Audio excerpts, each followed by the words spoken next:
Okay, so last time you guys had continued your search throughout the area surrounding the village of Meta after following clues and leads to figure out why the plague is affecting them. So, heading northwards, you were able to follow the wagon tracks from a Mandragora by the name of Tulipe and found a campsite full of the undead.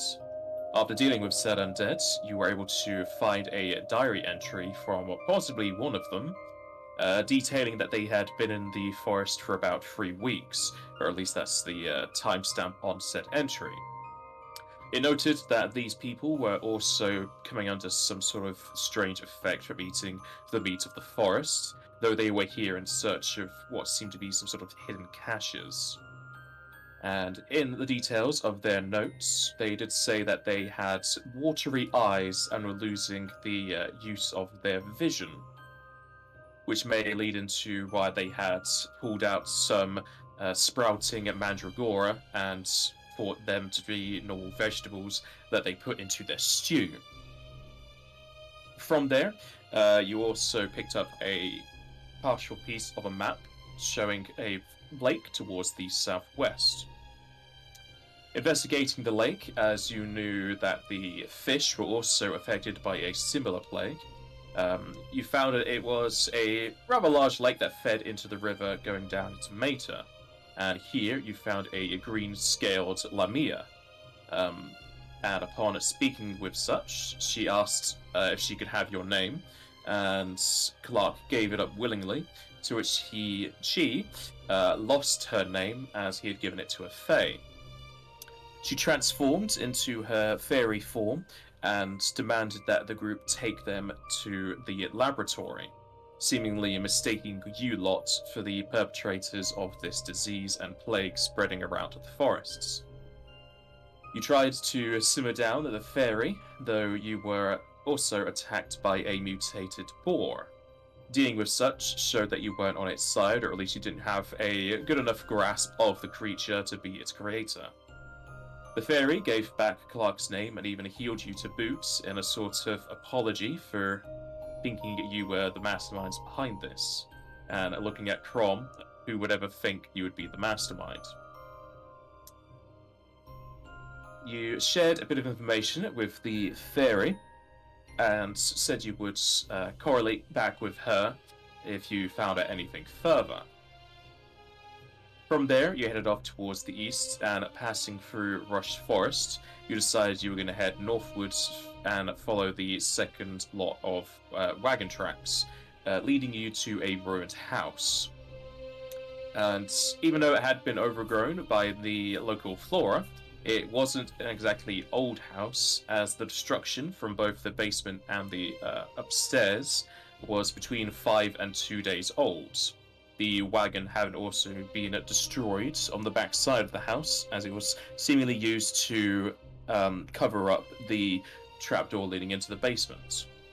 It seems a creature went wild in the basement, and even though it went wild 5 days ago, it stayed there for 3 days before leaving and blasting out the cellar doors. The basement seemingly could have been a form of laboratory, though it is mostly full of glass shards and destroyed research materials. Thankfully, you were able to open up the trapdoor cullis, and that opened up 3 panels in the walls. One of them contained a set of vials with attached notes, where you got B13, B17, D13, and H17B. You're also able to find a red syringe with a parasite on the inside. With your knowledges combined, I'm Captain Planet and told you that it was similar to that of a Battle Rager's mutagens and the like. Though you didn't have a high enough check, and so you can only theorize that it is close to the physical imbuement one, where it gives you +4 con, but -4 to your charisma, but it could have other effects, as well as the parasite inside being kind of mistily thin, that would also be going inside of your body, so you'd be getting that effect as well as the parasite. On the upstairs of the ruined hut, you found some notes, though they were mostly destroyed. You were able to find some details relating to the vials, as you found that number 14 had some relation to regeneration, 15 was a DNA strain combination, 17 was rage, B was for boars, D was for deers, and H was for humanoids. Once leaving, you also met up with the frog that you had freed from the nearby well, and it showed a higher amount of intelligence than most other frogs, bringing you a cylindrical pipe, and upon taking the cap off, revealed that there were several eggs inside, which you, I think you knowledged, but I told you either way, that they were more like a cocoon case that you would find from worms and maggots, because they don't have singular eggs, they make like clusters similar to fish do. You put the cap right back on and put that away into your inventory as evidence, and kept the frog with you, becoming an integral part of the party as Speckles. Through traveling towards the Slip Silver mines, you had also found that Speckles had the branding of F6 in their ear. I think you theorized that F was frog, and I think someone said 6 was intellect or something. And continuing on eastward, you had met up with an aura by the name of Telegetu, as well as several small piles of bones. After speaking with the aura, he revealed that he had been attacked by mutated hares, and small piles of bones were obviously their remains. After healing him, he made his way back to Meta and said he would leave something behind for you when you returned, as he was just a messenger and he had many routes to go on. Past said aura, you had also reached a old mill that had been long since out of use, probably in the same amount of use that the Slip Silver mines had seen. Entering into the mines, one of you fled away in fear, the other kind of just stood in the doorway in shock, as Mentha and I think it was Demir were able to keep themselves together as they saw two wispy ghosts. They asked that you have the mill have its last run, and went about moving the interiors to basically grind the wheat into the grain and whatnot to make more bread.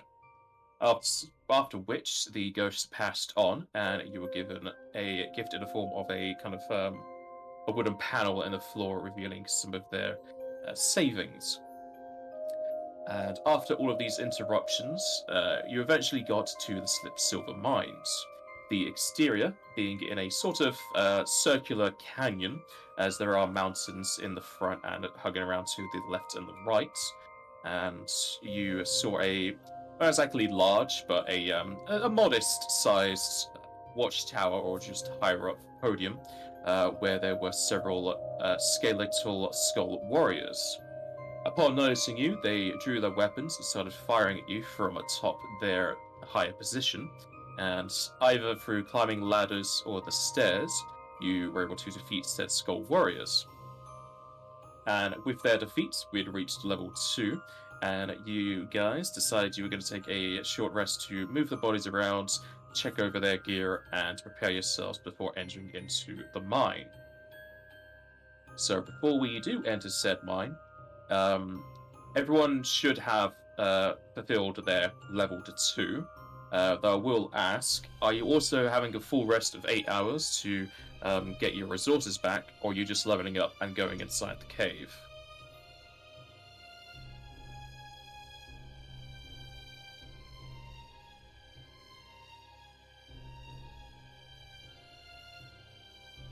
How is everyone's resources? Because I've took a bit of a hit, but let me just put my HP back down. Because I was on 23 now. But I know you guys are healing quite a lot. Mentha's got some MP left, and Mia's got pretty much all of his. Before we level up, I would have 0. Okay. You would gain the MP from your level, which I think would be 2 for you. I would only get 2 back? If we have you're the leveling rest. up, so whatever your increase from your level up, you get that as new MP. But it's you'll get all of your MP if you're deciding you're having a full rest here or not. Oh, yeah. I thought we had to have a full rest to level up. No, you just need to be in a safe place or resting in this game, Oh, okay. like the previous one. What do y'all think? We took a bit of a beating there, but I don't feel too terrible. Talk about yourself. I feel alright.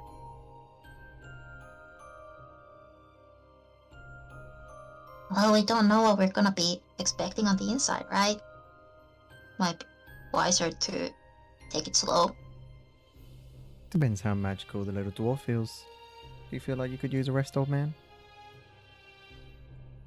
Probably. If there's gonna be a lot more undead, I'd feel better if I had more mana. Then I guess I'll take first watch. We've got the watch one set up already. The rotor. I'll take whatever watch I already am on. Yeah, you do have it in your last- party notes as well as on the map. Alright. Yeah. In that case, I agree with Twiglet. We should have a sit down.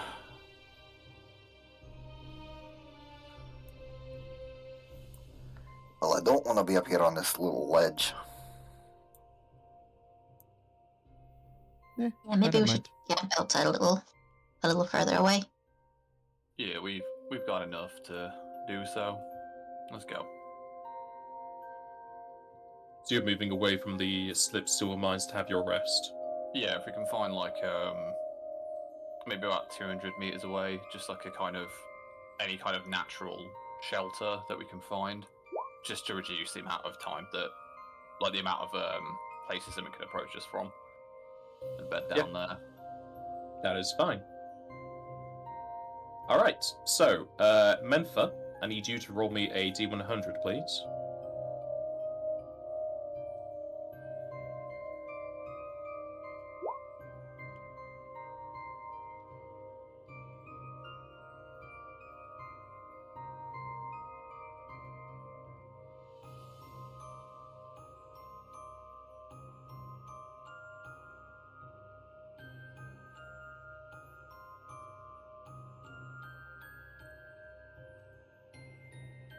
And I need you to give me a will save, please.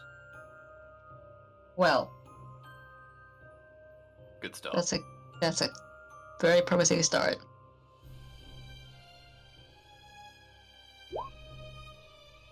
I'll take Yes, that. indeed it is. Oh, that's a good start. I like That's it. It's a a very good start promising indeed. start indeed. Alright.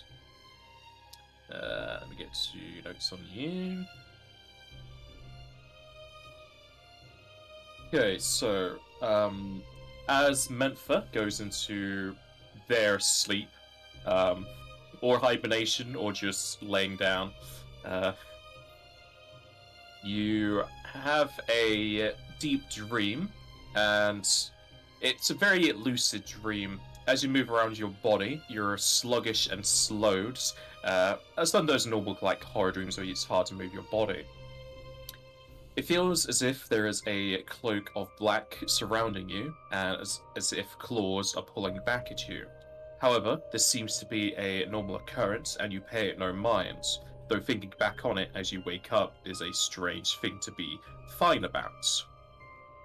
The dream sets you within a lush forest, not like the rush forest, as this one is full of tall brown trees with brown leaves as far as the eye can see. There is no mention of the colour green anywhere within this place. You have found a new perch of land to plant yourself in and drain the ground of its nutrients. However, as you do so, you notice two creatures moving throughout the forests. I need you to give me a perception check, please.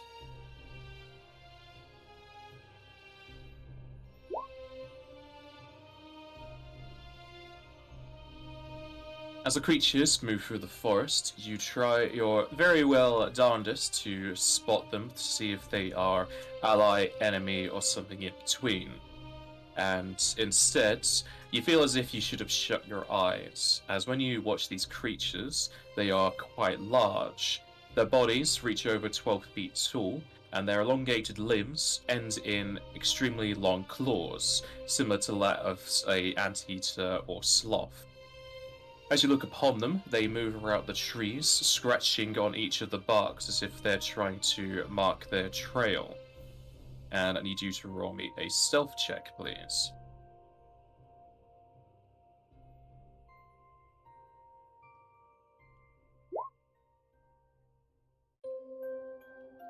Got the fucking hot hand today, goddamn. That's my lowest roll so far. Really good stealth. I'm small. Stealth. Lord. Mentha wiggles about in the dirt, possibly pulling up your arms to push more dirt around you to hide your body even further. However, these tall creatures get closer and closer. With every step they take, they seemingly grow an inch, and by the time they reach your very small clearing, they are up to about 15 feet tall, towering over the small petals above your head. However, the fear starts to overcome you as your leaves start to bristle in a motion that is unlike what a wind would create. The creatures kneel down to your little resting spot as you could feel the breath from their nostrils hitting against your leaves. And as you feel another hand grasp onto you, aside from the shadowy mass at your back, you awaken quickly with a downpour of sweat across your head.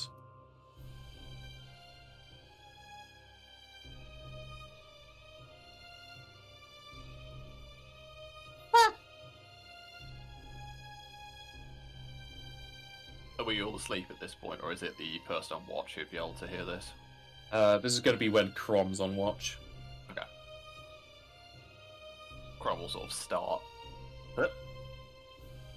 Twiggler, what's wrong with you? You look like you've been for a swim. Then he'll walk over. Man, that's very visible shaking. So they woke up. Hey now,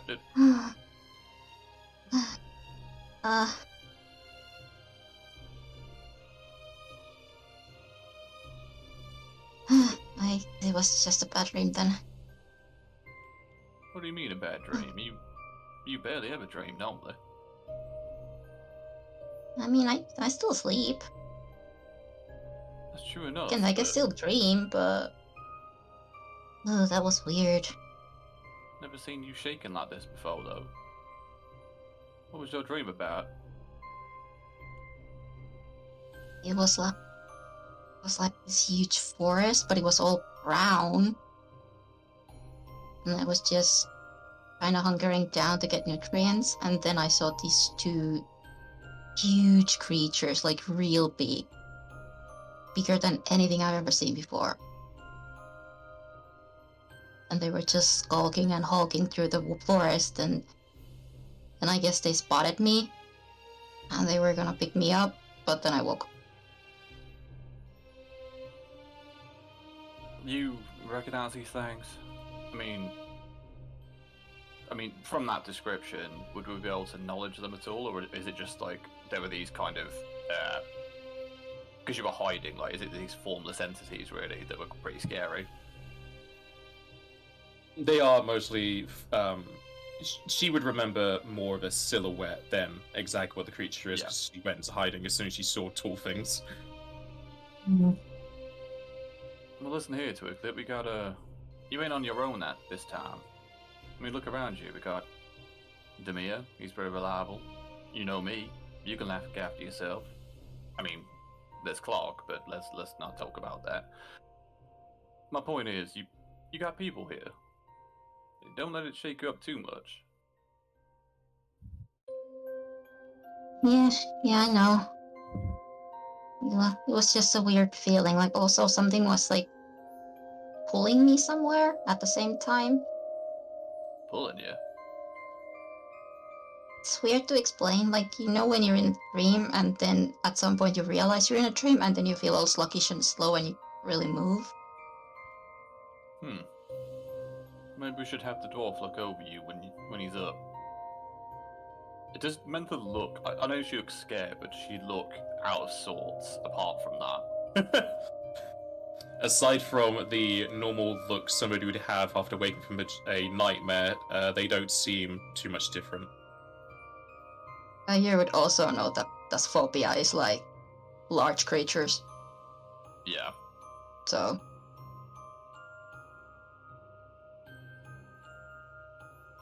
Damn. It's just a dream, Mentha. You go back to sleep for now, but if anything else happens, you just holler up. One of us will come over. yeah, I'll just take a few moments to calm down and I'll go back to bed then. Alright. Does Mentha, like... I've just realised in this exchange, like, does she sleep in the ground? So it's just Crom leaning over her head, like, coming out of the ground? Or is she, like, asleep normally? And I think I do have a bedroll, but if we're in the forest, I'd probably like just dig a hole for myself and sleep there. Cause why not? It says bedroll on your character sheet, but it's actually just a flower pot. I mean, I think it's more for like if we're in an inn or whatever, or somewhere in a city place or somewhere where it isn't really a forest around. You can't dig into the ground, yeah. It's Yeah, like... somewhere where it's rocky where I can't dig into the ground and I have to roll. But if the ground's soft enough, I'll just dig in there. I'll tell you what, Mentha, you want me to keep watch from just here? I'll keep an eye out, none of those big things will come for you then. I mean, you're keeping watch anyway, so... Well, I'll stick around. Just, you go back to sleep, alright? And Crom will sort of get up and keep an eye out. Thanks, Crom. It'll just take a couple moments, just refill their water and skin and just take a good sip of water and just go back to bed eventually. Alright. After that nightmarish of events, the rest of the night will go through without any issue.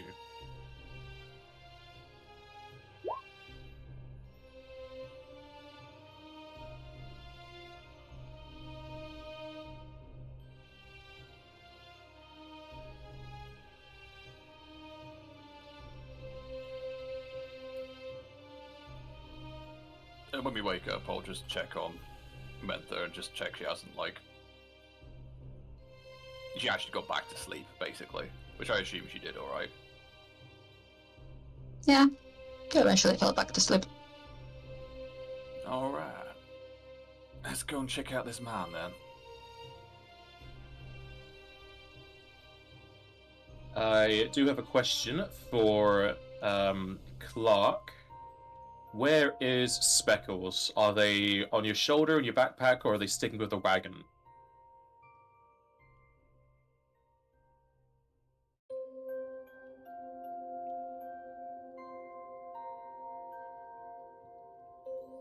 Jester? Sorry, Have you say that muted again. yourself? Is Clark keeping Speckles with them, or are they keeping Speckles on the caravan? If we're going into the cave, she'll tell Clark to stay on. She'll tell Speckles to stay on the caravan. Okay. Is anyone doing anything before entering into the cave? I don't... I'll use create water to fill everybody's water skins and such. I don't have anything specific, I don't think, to do. No, neither do I. I'm gonna activate the ring to give myself mage armor. Okay. I got one of those two. I think I'll do that as well.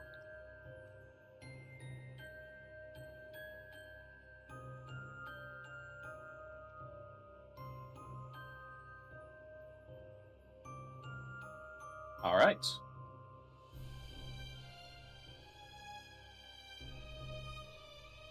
Entering through the more of the cave, the tracks beneath your feet start to echo out as your boots hit and tap across the metallic portions. The cave is definitely deep, or at least from what you can hear, the noise reverberates on and on, twisting with the path as it goes both north and south. You can also hear a slight chittering within the winds, as if there are small vermin across this interior location. Everyone could smell that there is a sense of sulfur in the air, as well as a metallic tinge, possibly leading towards that there is still some silver here, or that there was some of it melted and attached onto something else. And I need everyone to give me a perception check, please.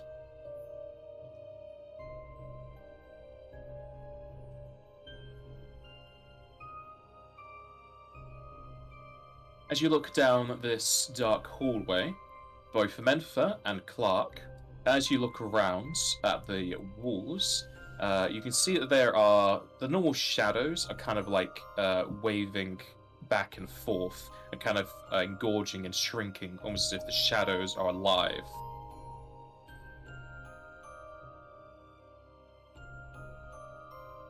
Also, as a note, these would be torches, however, they are not lit. I cannot edit that image part of it.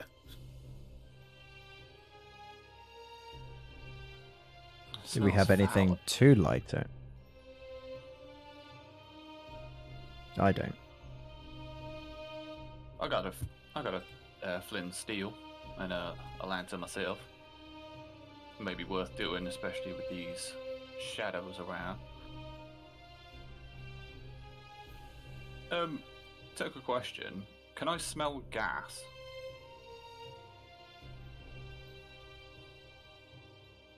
What did you roll? You rolled 12. There isn't. Well, you also have scent. There's nothing that you can smell that would be strange to have in a cave, but as far as you can tell, there is no flammable gas or nothing that is irritating your nose. Did we ever manage to identify the rings that we got, the 2 rings that we got from the zombie and skeletons from the campsite? Yeah, it was the rings of armor, weren't they? Were they the mage armor rings? Yeah, I'm pretty sure. Yeah. And which 2 people have got them? The 2 Demir and mages. Mentha. That's cool. It's only so I can take it out my horse. Take it out your horse. Mr. Gibbs has got them, like, in him. In his bag. Yeah, I can surely light them as we go, but let's maybe go quietly up to this intersection and see what we can see, eh? Clark just sort of looks Crom up and down. You? Quietly? Okay. I got some skill. What, you think you're better than me? I don't know. Now, children, play nice. What do you mean? This is us playing nice. Exactly, we ain't hit each other yet. Right, I think I need Crom to make a charisma saving throw to not lose his accent to Demir. yeah, I'm fine. Well, come on, man, so let's have a look. As the party moves forwards, their feet, whilst stealthy, still kind of creak on the wood beneath their feet or clank across the metallic parts. And even though Crom was teased about his non-stealthiness, is better than the one he was making fun of him. And as you come to hear, the chirping on the wind gets louder as fluttering wings start to appear above you as several bats fall from the ceiling. We can see their names. See, Crom, you're too heavy-footed. You can see I think their that's me. You can see the other one's names. We can see their Clark would mind just bats, look we back to can't see Demir anything and be else. like, Demir, don't worry. Don't take the blame for Crom. Come on, Twinkle Toes. Or should I say Club Feet? Let's see what you got. Few bats, they're like warm-up. these animals? Sorry. Just give me a second. I believe there are 4 These are of them. not animals, no. Okay. It's just so I know not to tick on favored enemy.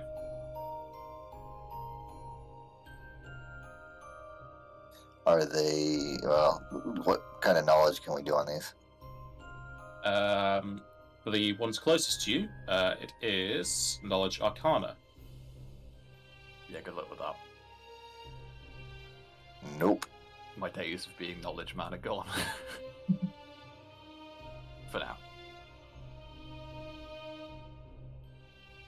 Alright, the one closest to you are minor bats. Just your run-of-the-mill bat. You can learn one trait about them.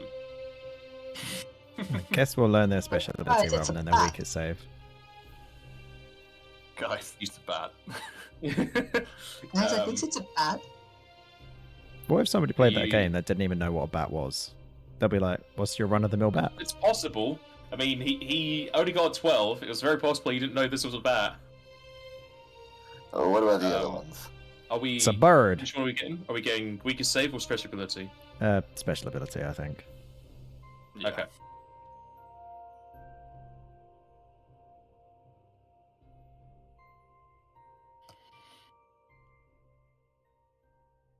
Okay, for the minor bats, they have the blood drain ability, where once a day they can drain blood from a target within 30 feet, and if you fail a fort save, you take D8 shadow for which the bat heals.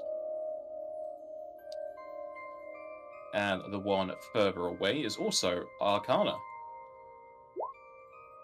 Again. Ah. Well, might just be telling you the same thing here. This is a cave bat, a basic bat in a cave. Basic. Oh boy. It's not a It's run-of-the-mill not bat, that. it's basic.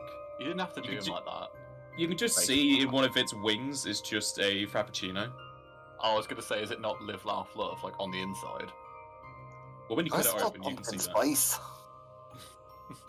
We'll do special ability there we go. again. Yeah. Alrighty.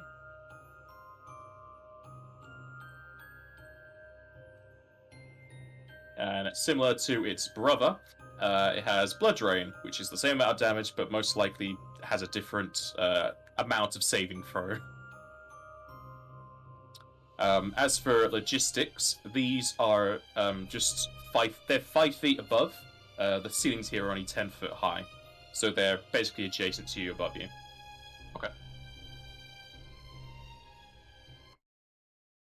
Oh boy, I get to go first. The boy. Indeed, Demir can go first. I mean, I don't believe I have one in CMB or in BAB BAB? yet. I mean, you can fight for set, draw, and attack. Oh no, I do have a BAB.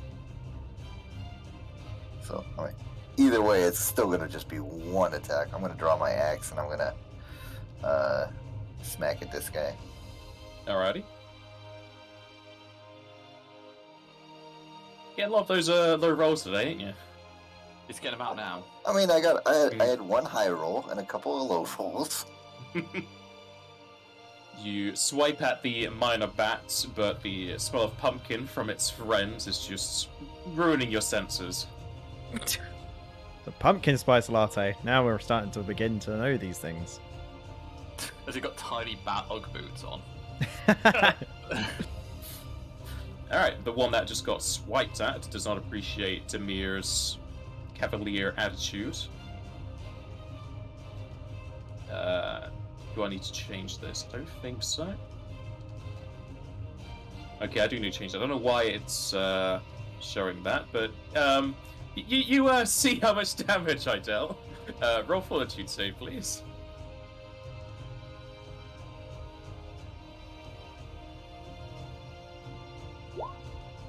Oh my god.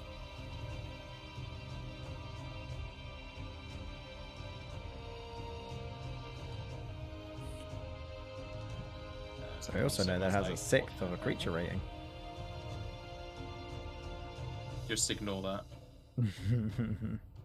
Let's delete that. Yes, delete. Yes, I'm sure. Okay, there we go. I've moved it onto the new things because this was ported from a different game, but apparently it had a different system. Alright, you save against the effect with your numerous amount of 12s. So no damage or? No damage. Yay. Nice. Consistent. The one to the left of Krom goes down and gives you a little bit of a nibble. And as it bites into your neck to get the juicy nectar within, it kind of just like scratches and just kind of like grazes your skin, gives you kind of like a burn, as you take 1 non-lethal damage. Non-lethal. Okay. Yeah, 1 non-lethal.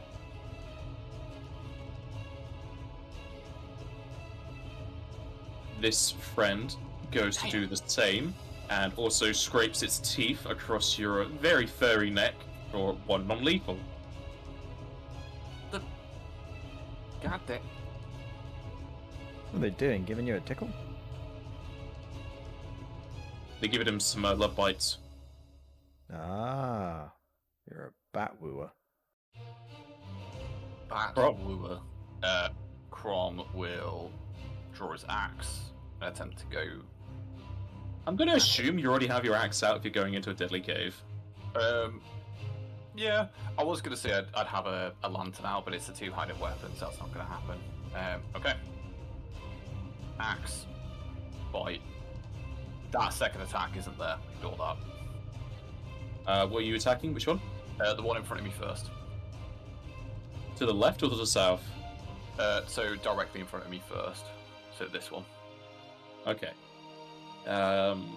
You slam your axe upwards as you cleave that bat in 2 and smash your axe into the ceiling.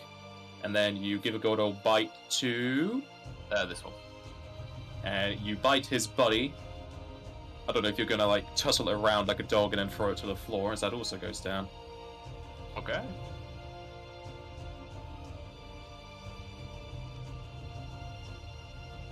Krom will just spit out some of the bat blood. Just say, that's how you do a bite.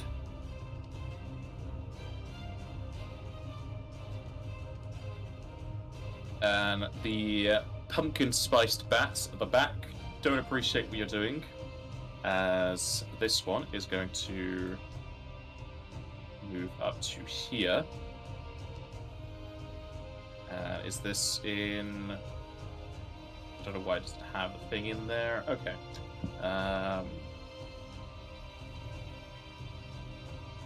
This is the right page. Yes, okay. I need everyone besides from Mentha to give me a fortitude save, as this cave bat at the back lets out a ear-splitting screech.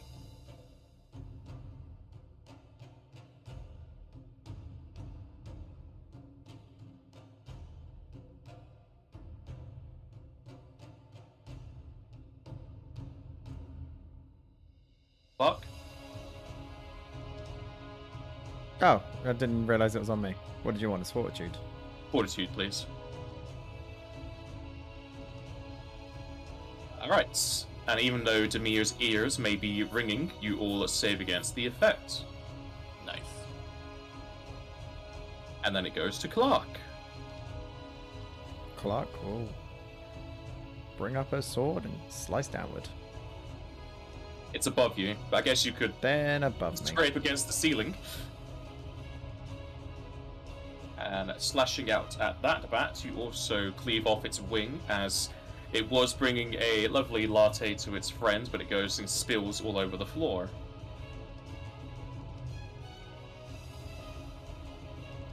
Are wish to these move? things small enough that I can 5 foot like on it? Yeah, that you're fine. These are diminutive, so you can move around I the can just squares. move much straight like- around it. Oh, okay. Then I'll just move up to here. Okay. Mentha.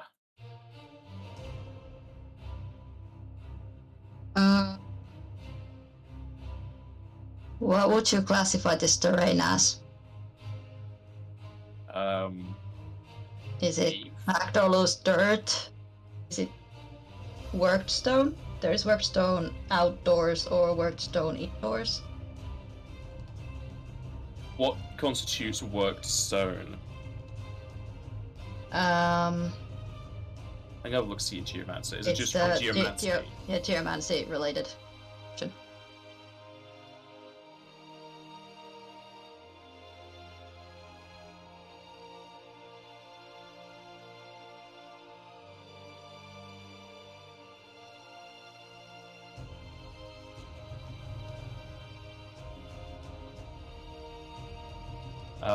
Well, it is stone.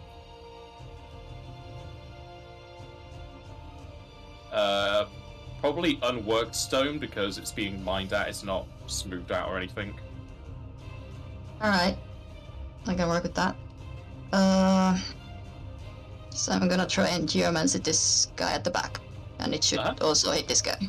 But not anybody else. So unworked stone is this one.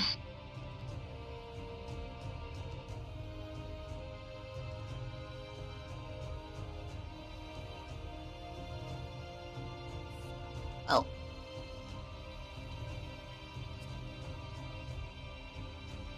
Nice. You blast the feather at the back for a hearty amount of earth as it explodes into mud around it, though its ally flies around and only gets hit by half of the mud. However, they both screech out in pain as they are impaled by rocky spikes.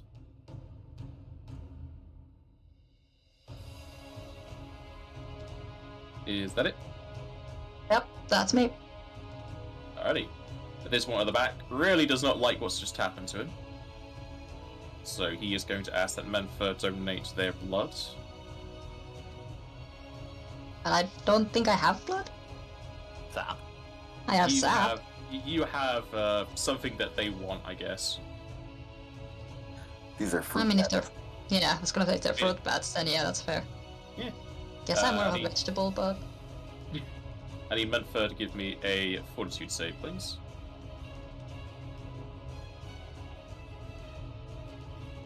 Nice. Right.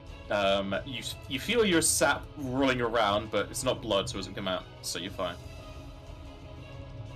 That is that one done. Demir. Are these things small enough that I can stand on their corpses without any Yes. problem? Okay. I'm gonna move up and give a whack at this guy.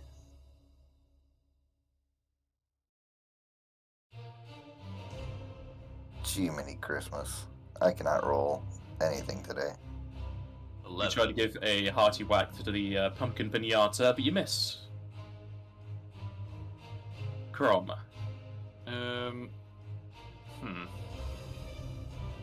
If I were to stand there, can Clark make it past me? Yes, this is a wide hallway, so you're fine.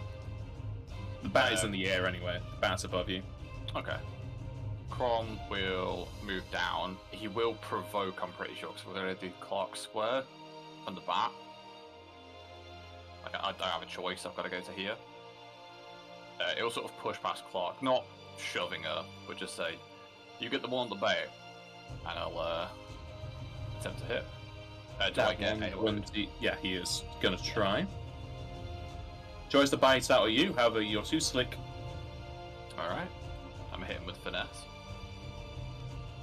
And as you swipe into it with a backhanded slash, you cleave into it as pumpkin seeds go all over Demir. Yeah, it's kind of just holding the axe like more like a quarterstaff at the minute, because swinging it in here would be a nightmare.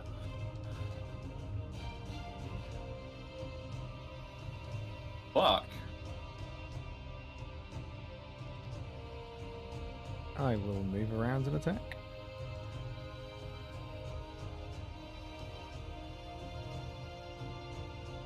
And you slam down into that one as a lovely pouring of Frappuccino falls to the floor. Out of interest, if you two-handed weapon, a dex weapon, do you get a 1.5, or is that just No. strength? No, I don't think so. It's only for strength. There are a few dex things that allow you to do that, but most don't. Could I Okay. roll a flute reflex to see if I could catch that frappuccino before it hits the ground? Yeah, sure.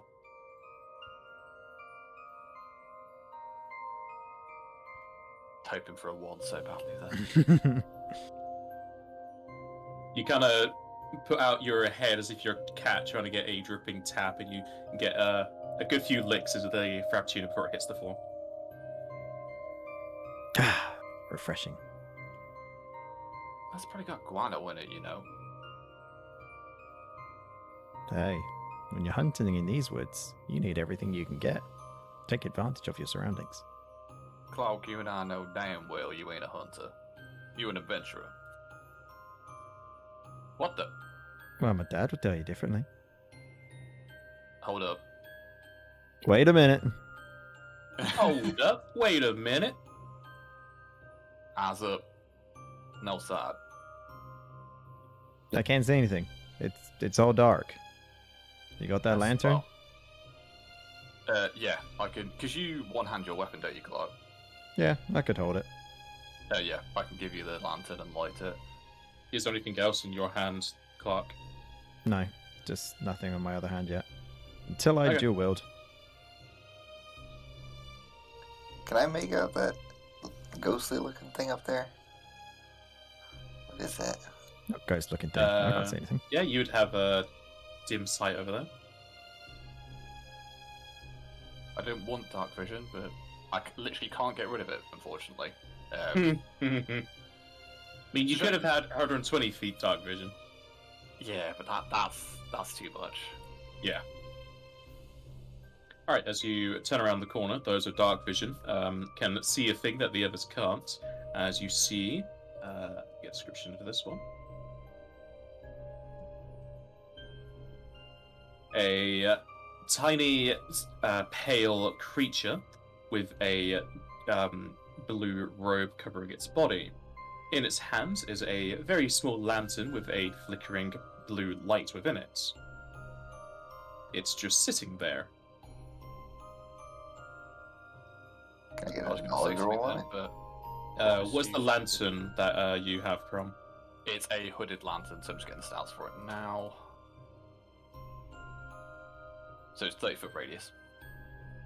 As you light up the lantern, the fires dance alive. However, shadows that start to form within the lantern claw out at the lights, making it dimmer and smaller.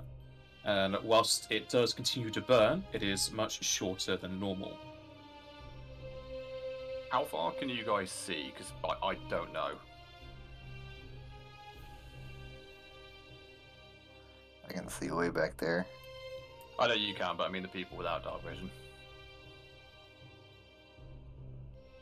No, Have with you the just- light I can see about that far. Have you just made me light up?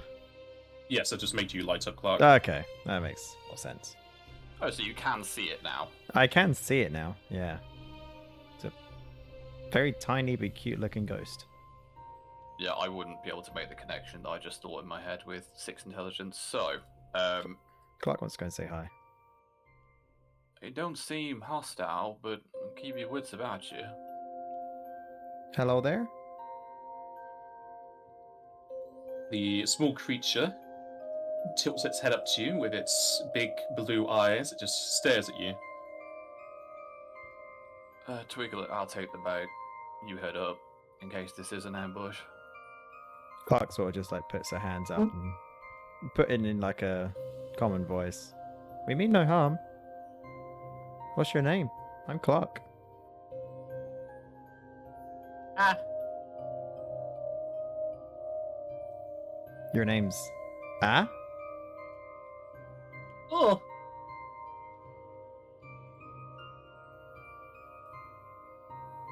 Where did you come from? Ah.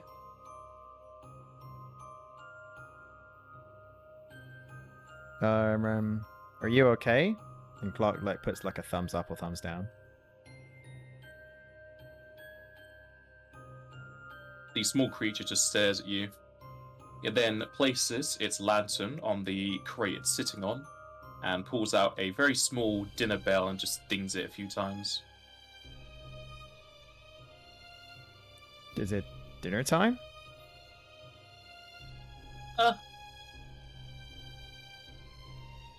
Maybe we need to feed it. Y'all got any food? I got some rations here if you want them. Which reminds me, actually, do we need to take one off for the rest? Yes. Then I only have 2 rations. So Take one a man, and Crom will hand over one. I've got 3 left, so. Clark will hand over the ration that Crom gave. Here you go. The creature puts out a very small hand, almost as if it's a T-Rex, grabs a hold of the ration that's as big as its head and just holds it between its 2 hands and looks at the cube.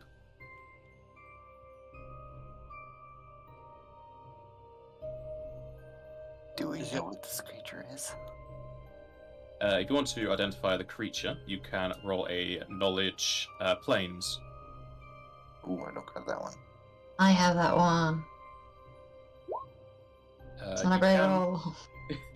You can do this one untrained. I don't think it's. Well, I'll see what everyone else gets. It's always worth.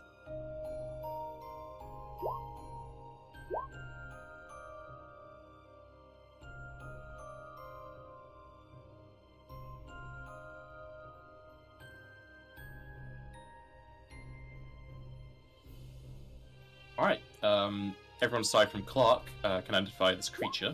This is a baby paleberry.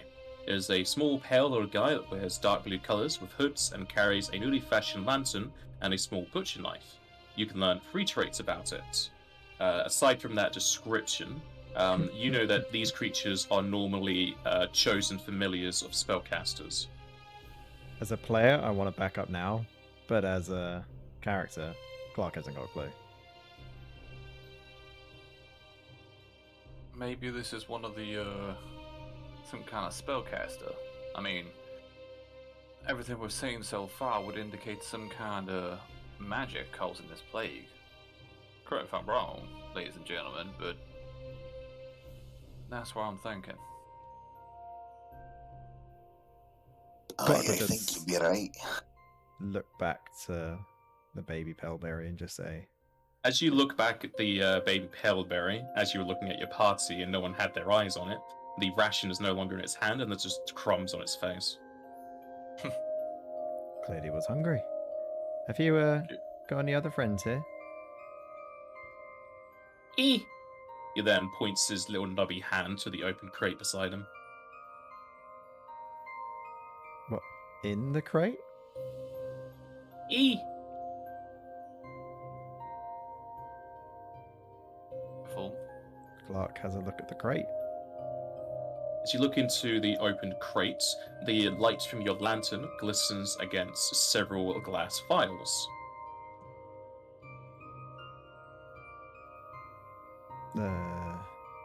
Are they labeled? The more magically inclined people, do you want to come and have a look at these?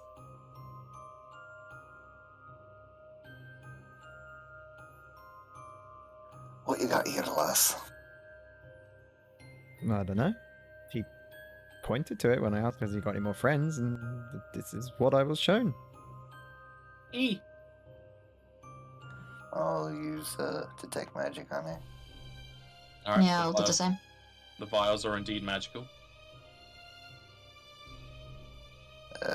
Spellcraft, right? Are you picking them up to identify them? I will reach in unless it like starts waving that knife at me. I don't want to get stabbed by the little sticker. Who said it had a knife? I thought you said it had a knife. She had a small Oh, butcher it has knife. a tiny little lantern and it pulled out a dinner bell. Okay. Okay, the description you gave made it sound like I had a small butcher knife. Well, yeah, that's just the description of the creature. I never said it in particular had a knife. Yeah. But yeah, as you put your hand into the crate, the baby paleberry doesn't seem to mind. Alright, I will pull one out and I'll try to identify. It's labeled. Oh, what's the label? It is a cure potion. I'm gonna try to spellcraft it just in case. Alright. It's a cure potion. Okay. Hey, it's better to be safe than sorry. Yep, totally fine. In total, there are 9 vials, and they're all the same.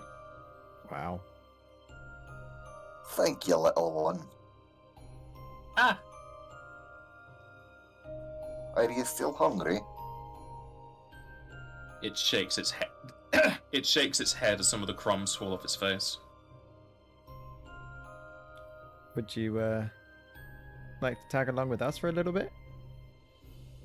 At this point, I feel shakes like its head Clark's again. just starting to become a tamer. He's just trying to pick up as many animals as she can.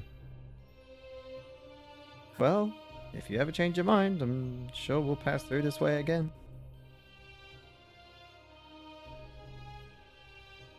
Clark sort of like sticks out a hand as if they were offering a high five. It, like, plops its little hand onto yours. Crom will just light the torch on the wall, if he can, with his flint and steel before we leave. As you try to light the torch on the wall, it starts to flicker into life before the shadows claw at it and demolish the light. Damn.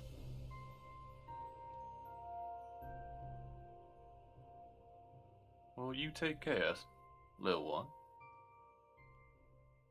Oh, Guess we'll check what's down here.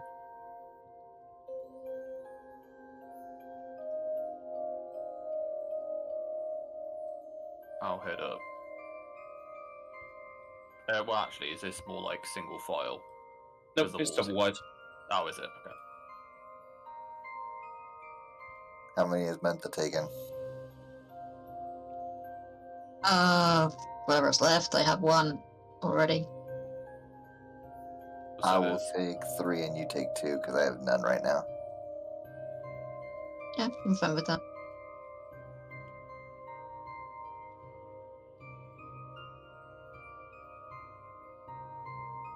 Ooh. Appears to be some sort of door. As you turn around the corner, you come up to a small alcove. 2 more crates are stacked against the wall, though these are seemingly damaged as if someone just plogged them here in a rush. And towards the north is a tall and very thick iron door. There is a handle and a keyhole, but the keyhole stops midway through as you cannot see any way through it. Clark will check over inside these crates if they're not already smashed open. They are closed. They are just damaged on the outside. She'll sort of use her sword to try and use it like a crowbar and jar it open. Sounds good to me. Roll strength. I actually have a crowbar if you want to use that. I've said it now. Wait till she fails and then Ha! offer it to her like, Clark Ah. has muscles! You stab your sword into the crate and creak it open as the lid kind of explodes off into the wall. And inside, you can find several mining tools, from pickaxes to chisels. Is that an actual pickaxe that we could use? It's old, but it's been contained in here, so you probably could use it. How much are they worth? There are just tools, so not a lot, for how much they weigh. I'll take. I can go give it to one. Griffin. No, not Griffin. What am I saying? Mr. Gibbs. I suppose. Mr. Gibbs couldn't really use the pickaxe. Maybe you can just look after them by the front of the entrance while we're exploring. You just look intimidating with it. Yeah, I'll take the one in case we need to. he's a break horse through of many something. weapons. Good. I'm not going to use it as a weapon, but do you mind if I put it in as a miner's pig?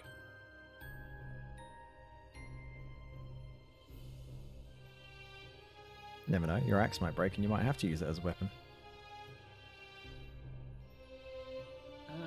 Miner's pigs are, I think they're normal. It's not like an actual pickaxe. That's the difference.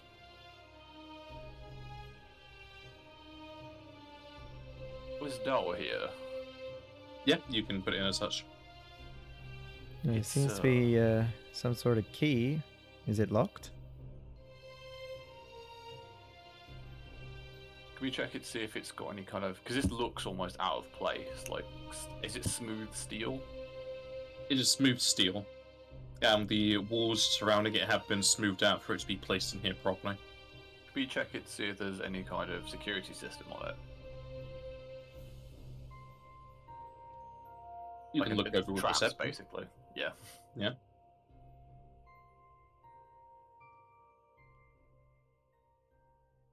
Looking over the door, you are pretty sure that once unlocked, either with the key or with disabling tools, it seemingly sends out a signal to somewhere else, letting them know that it has been unlocked. Maybe we hold off on this one for now. Looks like it's got some kind of alarm on it, and Well, unless you're any good at opening locks, we can't even get in anyway without a key. I'm pretty good at opening doors. I'm not really good at opening locks. I mean, you're very good at opening wooden doors. Love to see you go against a steel door. Right, that's a challenge. Okay. Nope, I need to be cool. I've got wisdom 14. Relax. Oh dear, not up to the challenge. It's okay. Cloak, one of these days. One of these I'd days, rather- you've got me plenty of times. About time I got some back on you. Is that a spider in your hair? Ah! What? Hmm.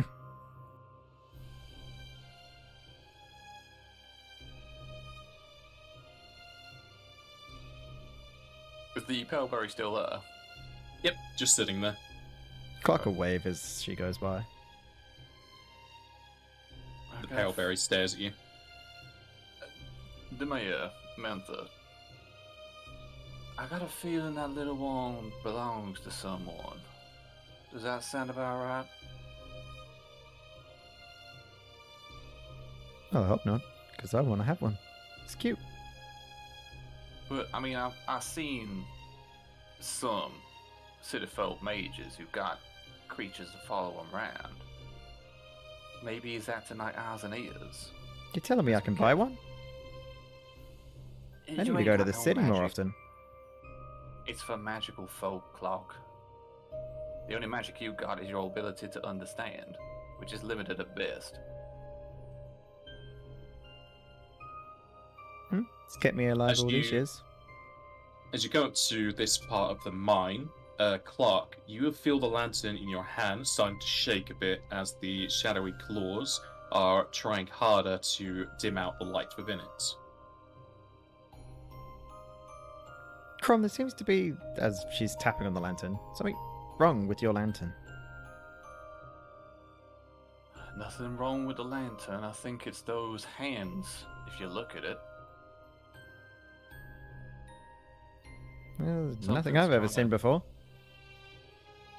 I got a feeling whatever's in here don't like the light. Demia, you got any of them spells for light? As me and Mentha try to two-step away from each other's square. It's no, you first. No, you first. No, you first. Let me look real fast. And that's gonna light up their plumage of plants in on their head.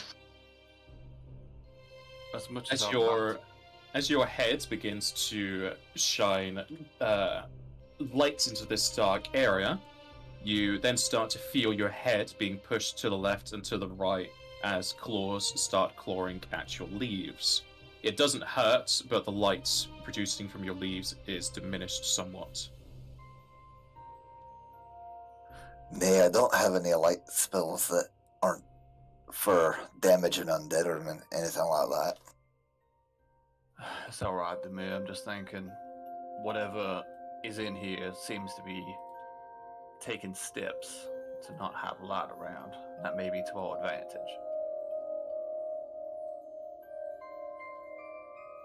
Is the feeling at all similar than the pulling in my nightmare previous night? No. Okay. Hold up. It's similar in the fact that it's shadowy claws, but they're not doing the same effect. Looks to be Okay. some sort of skeleton. As you come down into this hallway, the halls start to whistle as if there is an eerie wind blowing through them like a canyon. You don't notice any breaks in the walls or the ceiling, however, so it's possible that something else is creating this sound. Outside of that, your eyes are also treated to a new sight, as there is a very old and kind of dusting away skeleton that is leant up against the wall and kind of like in the nubby hole of a column. And next to it is a bag with some items kind of spilling out. Can I throw a knife at the skeleton? Because we were attacked by skeletons outside. Seems like someone unfortunately reached their demise. You certainly can do. I'll wait for Crom to throw. Rom, throws up a dagger to try and hit the skeleton, but instead he just throws it upwards and it hits the ceiling. Maybe, leave the throwing to me. Yeah, well, you gotta be good for something, right? And he'll pull it out the ceiling. As you pull out the ceiling, some of the gravel comes on and just goes into your fur. Lesson learned. Lesson learned. Is Crom Check going to it pass out. it over to Clark? Yeah, he'll pass the knife over. Alright, I'll just roll the range attack for now.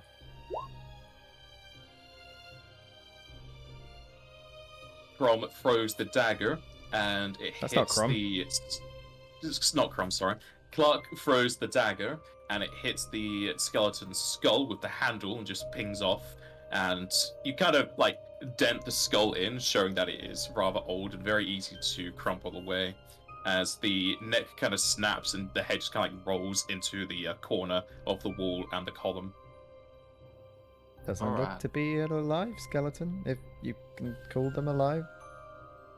A moving skeleton, I'll say. I mean, technically we're all moving skeletons, but that's a conversation for another No, time. we've just got flesh on top of our skeletons. Let's have a look at this bag. Go ahead. Crom will sort of pull the bag up. The items that are spilling out, I'll just sort of present them to the party so we can all have a look at them. The item that was spilling out was a rather tall stick, though as you pull it out, it seems to snap in half, and now you have half of a stick in your hand.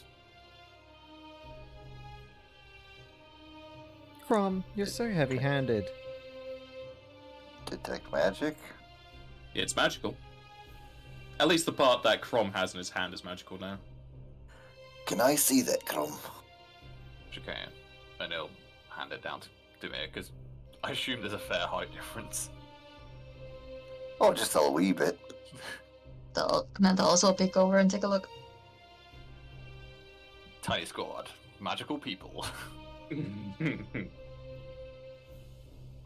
Alright, this is just a normal weapon, so you'll know that it is it is magical. You don't know what else magical it has beyond, but it is a mud multi-rod. And since it's been snapped in half, it's a small variant.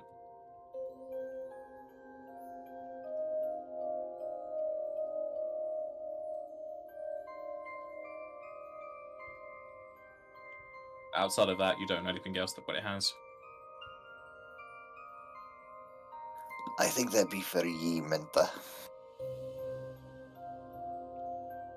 It does look similar to what I'm using right now. Aside from this one being a staff that's been broken in half. Mine's just designed to be small.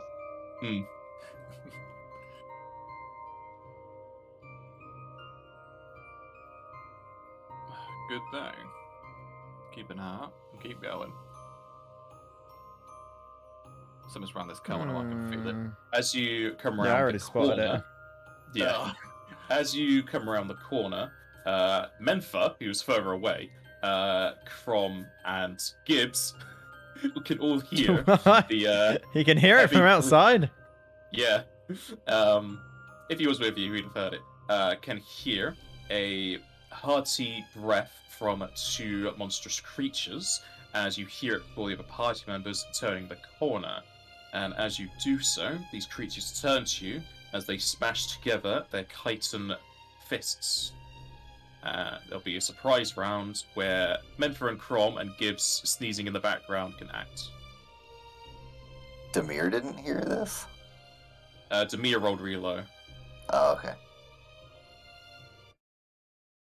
do we have any chance to knowledge them at all? Yes. Yes. Kind of. I'm tempted to just back up and shoot them, but all right. What knowledge is it? The knowledge for these is dungeoneering. Nope. Oh god, this is such a change, but it's kind of nice. Mhm.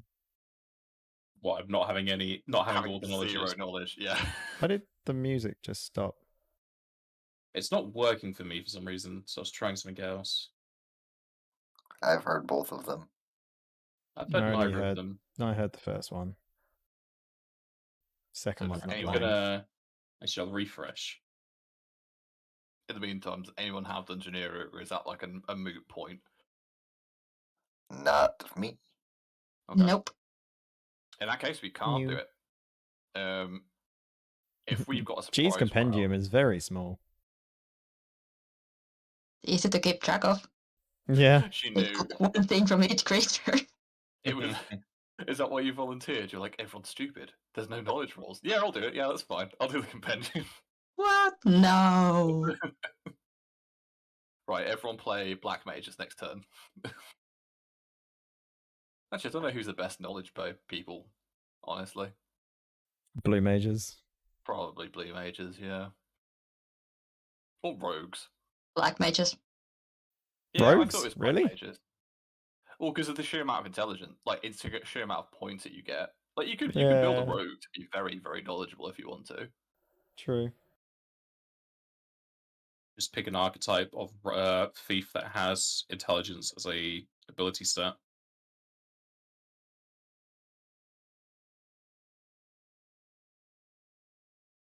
I don't know if we have the arcane trickster, but I think that's intelligence. There are some in there. I think Assassin has intelligence as well. But either way, are you still sorting out the music at the minute, Napaz? I'm still refreshing. Fair enough. Instead of refreshing, I'm going to go to Roll20. Roll20 was very slow for me to load this morning, so I don't know if it's just their own server updates. Launch game.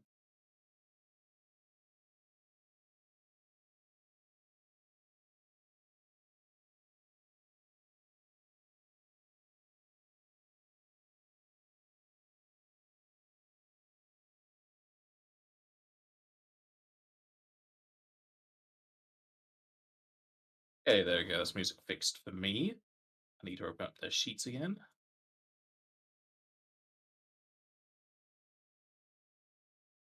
No one had dungeoneering, yeah? Nope. All right. So, as part of the surprise rounds,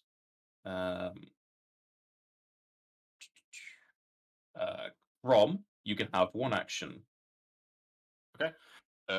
Crom will move up and say, let's get the right one first. Focus them down. The what one? The right hand ones are the ones in front of you. Okay. Goes to this creature who was going to give Still got no a- music. I'm gonna just refresh. I mean, I just started playing it. Yeah, I still can't hear it. This creature's going to give a hearty whack into Crom as it approaches it.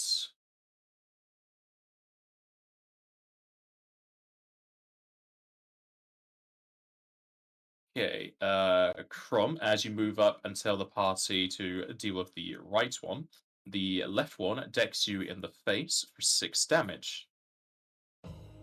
Okay. Now I can hear it. The Get the one right on one the right, first, just get punched. the one on the right follows suit. However, with one side of your face feeling a bit raw, you decide to dodge this one. And Mentha, you can have one action. Oh boy.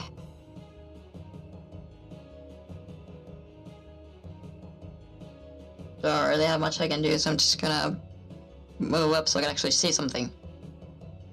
All right, Demir. Oh boy. We have no idea what these things are.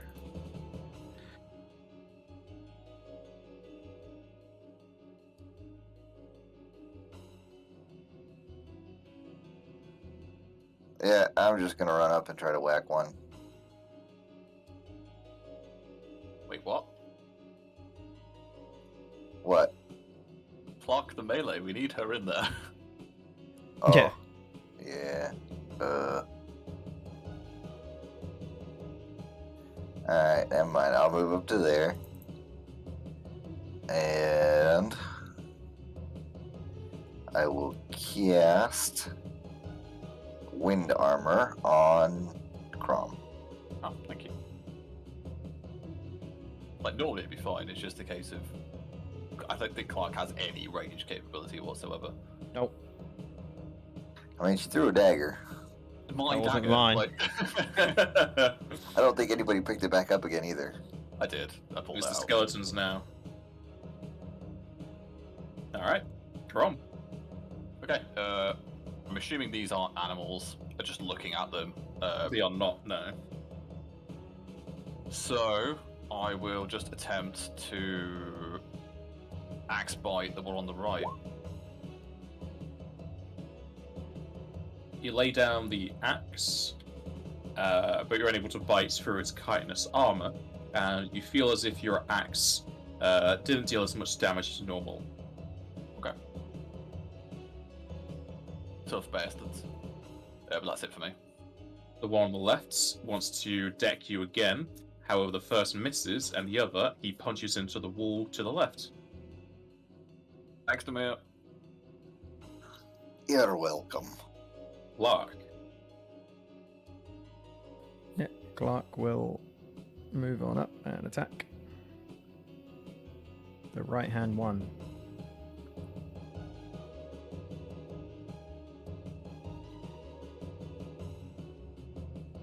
I feel like I made a mistake doing favorite enemy animals. You slash down into this, however, you also feel that your sword doesn't get through its chitinous armor. It does less damage. The one on the right is then going to draw its attention to Clark, as it tries to punch her. And you're able to deflect its blows as you put your sword onto the back of its hand, just have them like punch into the air instead of you. Nice. Benfa.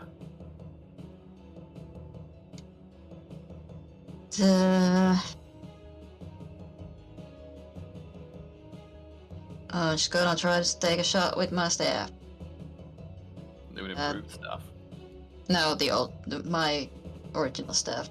Oh, That's a rod, so it's less depth, unless it's more magical, but I'm experimenting with later.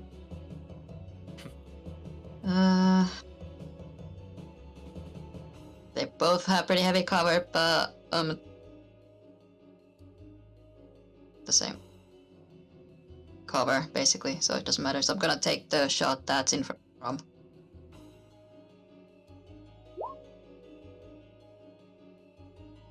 you in for the right hand side or the left hand side? The left, Oh, okay. the one that's in front of you. You sufficiently blast that fella.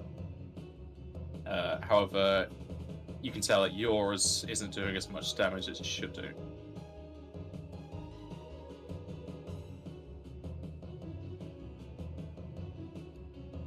So things that live underground probably have earth resistance. The mirror. I'm gonna reach out and tap Clark on the shoulder and give her the same thing. Wind armor for you. Thank you. Brom. Prom will aim right first. Does that even hit? That'll miss. Alright, I'll try to bite. You bite, and you feel as if there's a bit of a vibration going through your teeth, as it is a very hard exterior. It'll spit out some chitin, and that's it for him. The one on the left is gonna deck into Crom. The first one, it just hits into the wall again. The second, it will hit Crom in the stomach for 3. Okay. Lark. Clark will attack the one on the right again.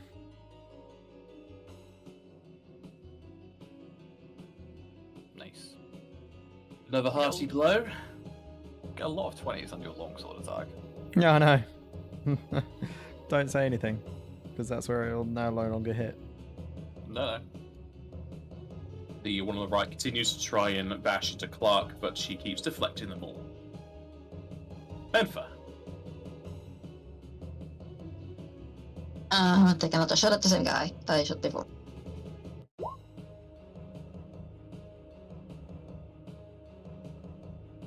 You hit him again for less than normal. Demir. Alright, I'm going to use one more spell just to see how well it works. I'm going to go ahead and use Light on the one on the right. Like right. That will hit. And that blasts that fella heartily, and he starts to shine. Ooh, that's good. Yellow for shining. I don't have illuminated icon. So that's +1 to attack, is it? Yeah. Yeah. I'll just say it's +1. From. Alright. This is without the +1. Oh, very big. You slam your axe onto the right one as you crack through its top hat and into its brain, pulling it to the floor. Alright. Does the bite go onto the other one then? Yep. And you feel as if you grazed it a bit, but didn't do very much. That's understandable. That's it for me. As for these creatures' sizes, they are small, so you can stab atop them. Clark, are you going to go around, or do you want me to go around next turn?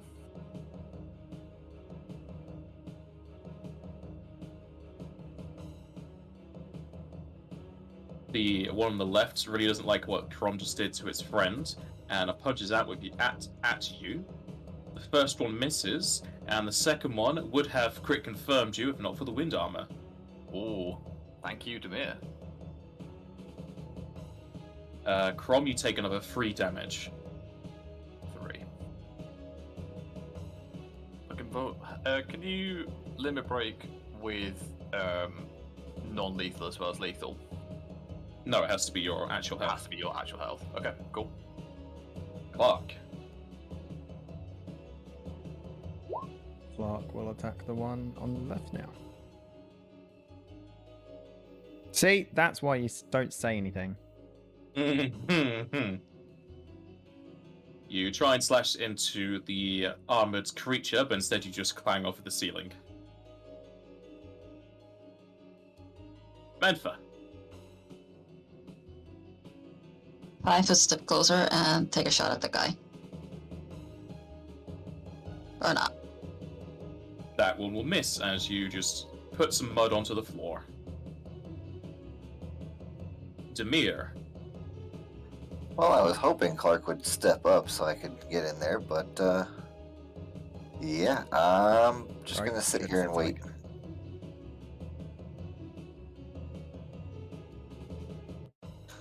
Krom is currently BRB, but I'll assume he'll just attack.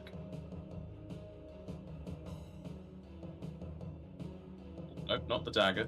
It's the, Why is his axe not his first attack? Why does he even have a net? Because he loves He's a it. hunter. Oh, Jack, roll your great axe attack, and why is it not the first attack you have? What do you mean? I have my macros to do the first 3 attacks of any token, but yours is dagger, bite, and net. Why is your great axe not your first attack? It's just the way that I've ordered it. I'll put it at the top now. Do you want me to roll the axe? What's the bonus on the axe? Because I rolled a 2. +8. So 10 would have missed. But the bite does hit. I thought I just had my turn. Yeah, and then it's your turn again. Oh, We okay. went for the whole. There's not a lot of creatures in this fight. Oh, I was going to move around to the back bit so we could flank it. You can do so now if you want. But I've just full attacked. Nah, I didn't know what you were going to do. Yeah, true. You can It's tell alright. Clark to do it again, even though he didn't listen to you last time. Yeah, I'll do the same. The armored creature is going to let out onto Crom. Another unconfirmed crit against you. This time you're going to get hit twice for a 6 and 6 for 12. Lore. Okay. Clark, are you now going to go around in flanking position?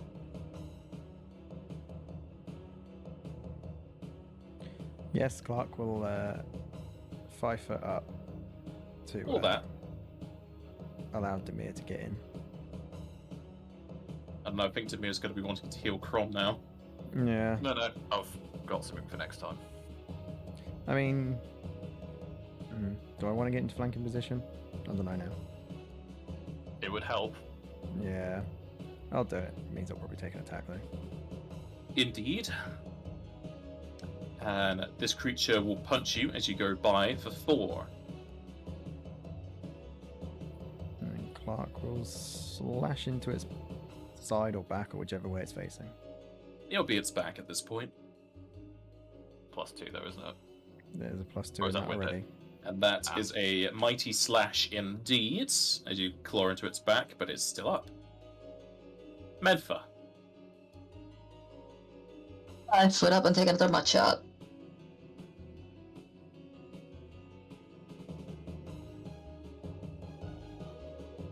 Another solid blast of magic into that fella. Or non-magic magic. Elemental. Demir.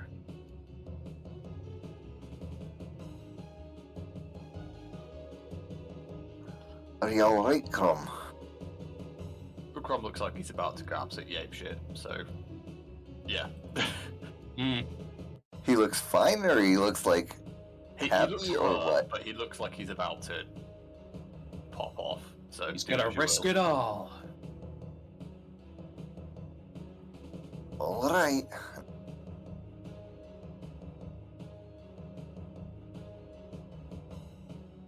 No. You move to the sides, and you're too used to not slashing things that you just you bring up the axe, but you haven't tested out that arm in a while, and just like goes limp. Crom. Crom will limit break, activating Pack Fury, so everyone will gain a +2 enhancement to Strength and Con, as well as an additional attack.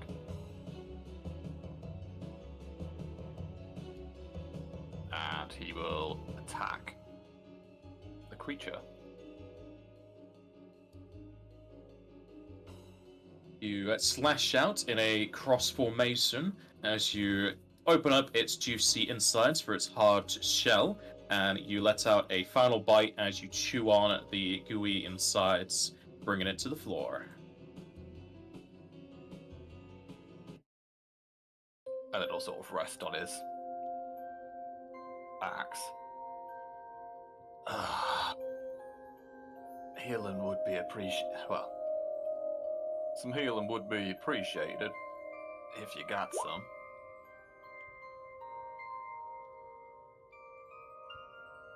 I don't think I added the XP from earlier.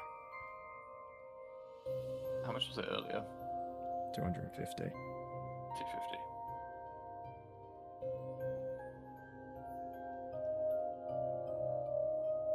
Yeah, thank you. So, I am going to cast Regen, and I'm going to use one of my white mage abilities. Have you got lay on hands? I do have Lay on Hands as well. Regen's good, don't get me wrong, but it's just to save your MP. Right. You know what? I'm gonna go ahead and take. I'm gonna do the Lay on Hands.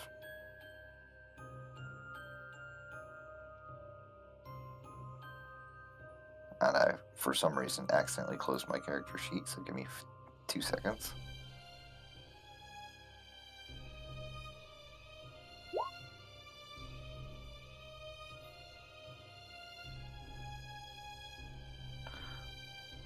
Two divided by 2d6.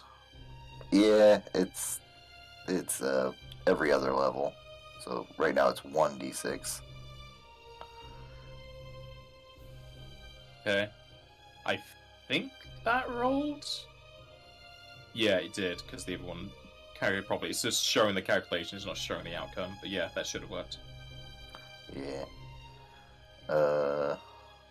So that's only 2 hit points, though. I mean, I can do it 4 more times. It's up to you. I mean, Clark's a bit messed up, but are you gonna take a potion? Yeah, it's only 4 health. That will actually heal my non-lethal as well. I could always drink 2 of my potions and see how we go. Because we have got a lot of them. No, Yeah. you don't. You're running low on potions. You need to keep 99 for the final boss. I'll do lay on hands once more on Crom, and then once on Clark. Thank you. Thanks. So 4 on Crom, 2 on Clark.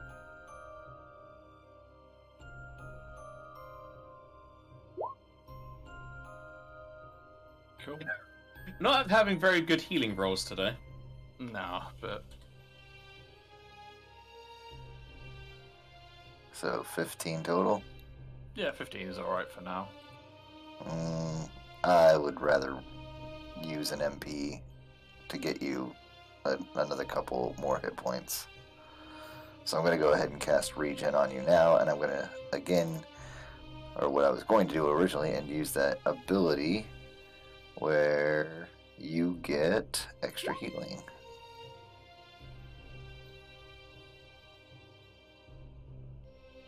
So you're going to get an extra 1 MP or 1 HP per round for the. That's fast healing. Regen gives fast healing. Yeah, They I don't can't. stack.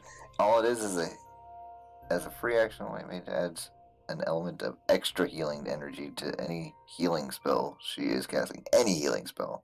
Yeah, so what it is... Yeah, but is giving me- it's giving fast healing, but regen is already fast healing, and fast healing doesn't stack. You don't want to be using that on something that doesn't give fast healing, like just cure.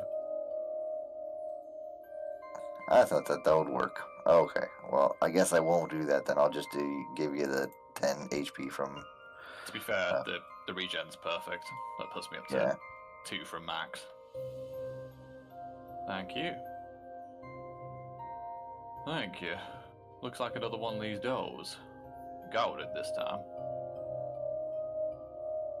With the creatures defeated, you can inspect the door a bit further. This one has carved in it, in common, Fang Bleaching Room. And there is a handle. There is also an iron bar on this side that has been put down and is currently latched in, as if it's to keep something inside. If you want to know what a Fang Bleaching Room is, it is a knowledge religion check. Are you kidding me? Be there. If that is the only one that has religion, you do not know what a Fang Bleaching Room is. What do y'all think? Should we go through the normal mounds before we start going through these doors? Is this also set up to let someone know if we open it? You gonna roll perception?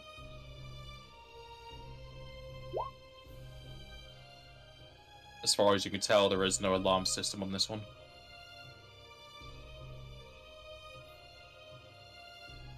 It's not alarmed. Should we check it out before we move on? Might be the creature causing this plague in there if it's a Fang Bleaching Room. That deer had some curious bat wounds on it. Sure, go ahead.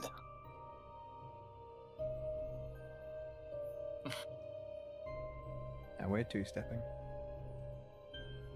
And now they're two-stepping.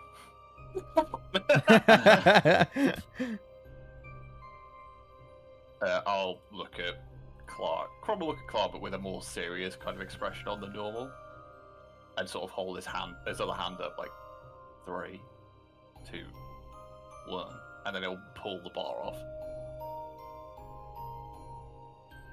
The bar screeches a bit against the metal, but it's easy enough to pull off. Well, pull up and then put to the side. And it'll just barge the door open. Assuming Clark's going to do the same. Absolutely. I'm going to get the door. It leads into a modest-sized room with a few slightly ajar crates, and you can hear the jingling of metal chains. Hold up. Wait a minute. Somebody heard Put a it. little love in it. As you come up to here, Crom, you can see a man draped in a black cloak who is chained up to a wooden pillar up to the ceiling. As you come in, they turn their head over to you. As you can see, their sullen cheeks and red dotted eyes. They open up their maw as they hiss and bite out at you with large fangs. Moving in further, you can see another is also tied to the left pillar. This one, seemingly more muscular, and has a bit more of their wits about you, that they are drooling and salivating immensely. This is interesting. Goddamn monsters. You think these... I wouldn't get that close. Buck, as you move up to them, they try and dart at you, but they are chained very securely to the pillars as they continue to bite out of the air near you. What do you mean? They're completely secured to these posts. But the question is what secured them? Or who did?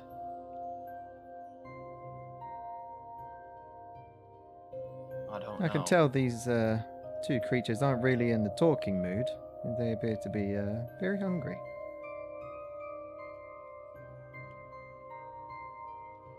Can we figure out what they are? If you wish to identify them as knowledge religion. That's Come better. on. Alright, you can tell that these are vampires, and from the look of them, they are newly spawned. And looking over them, they have been starved of blood. I'll definitely relay that. Vampire. Filthy creatures. Now what the hell are they doing in here? Starving, it looks like.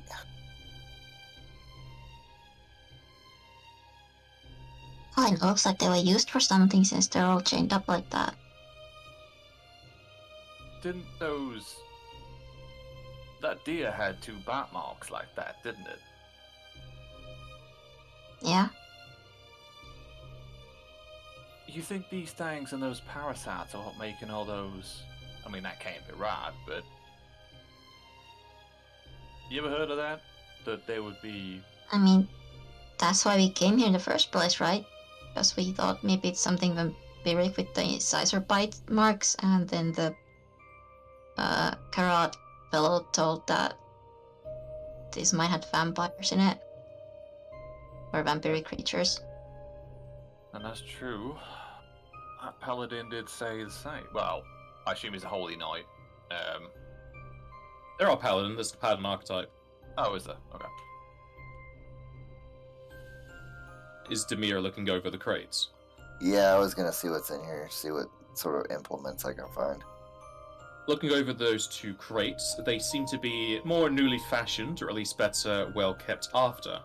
The left one contains within it a tall staff, as well as a dapper set of red and gold clothing.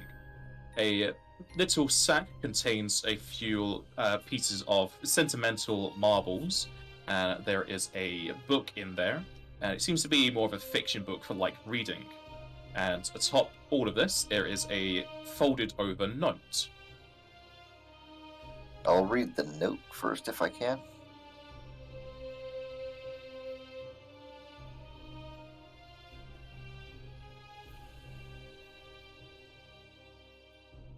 The note reads Elisar, and it has a date written on it that is 2 days from now. It just says that name, it doesn't say anything else. It says Elisar, and it has a date for 2 days from now. That's Okay. all it has there. I'm gonna go ahead and use detect magic and see what I can find in here. The staff is magical. It is a shadow power staff. The marbles are also link pearls. There's only 4 of them. And aside from that, as you glance over the room, you do know that there is 2 magical auras around both of the vampires. I'm gonna see if I can figure out what the auras around the vampires are. The 2 spellcrafts. Hey, there's some better numbers. All right. The first aura is around their chains, and it seems to be a constrictive spell to keep them put there. So essentially, they are reinforced beyond what metal would normally be. And they also have a protective barrier around them to both keep them inside and also to stop anything from outside getting into the barrier. Aye, they be covered in barriers. They can't get out and nothing can get in.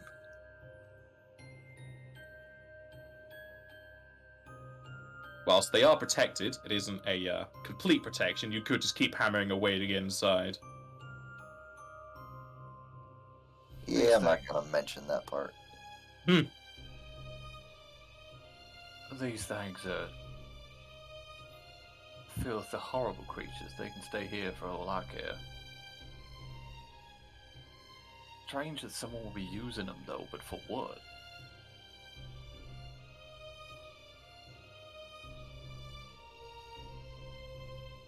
We're looking into the right crate as well. Yes, sir. In the right crate, there is a longsword, a set of painting supplies, a wooden ocarina flute, another book, though it seems to be more musically inclined, and there is another note. I will read the note, and I will also look at stuff with detect magic still. The one this has written Rickrum, and it has a date of 7 days from now, and it also notes that this man was newly turned within the last month, and that their fang bleaching may have to undergo a longer process or a greater observation. I'm gonna say Rickrum out loud to see if either one of these vampires recognizes their name, maybe. As you speak out Rickrum, the vampire on the right tilts its head towards you, and it definitely seems like it's reacting to the name. And then I'll say, I can't really pronounce that other one very well. I'll say that name as well. As you say Elisar, the more muscular vampire on the left looks towards you. Though he is a bit more composed than the other, he is still kind of in a ragged state. I think these be the personal belongings of the creatures over there, from before they were turned. So they've been turned? Aye. What's been turning them then? Well, we haven't found that out yet.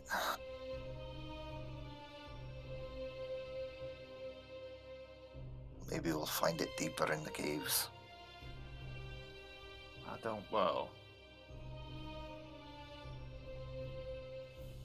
Elisar's the one that's slightly more composed, right? This Yeah. one? Elisar, you know why you're here? Hell, I can give you something maybe, if you can at least get some words together. And he'll sort of hold the knife out towards Crom's palm. Like, not pricking the skin, but close. As Elisar sees the demonstration, his whole body kind of jolts alive as he kind of lurches forward, but the chains are definitely keeping him still. You offer blood. I can't accept the blood. It's not time yet. Is that what these dates on these papers are for, when you're allowed to have your fill? Dates. A date's when it ends. A date's when it can go.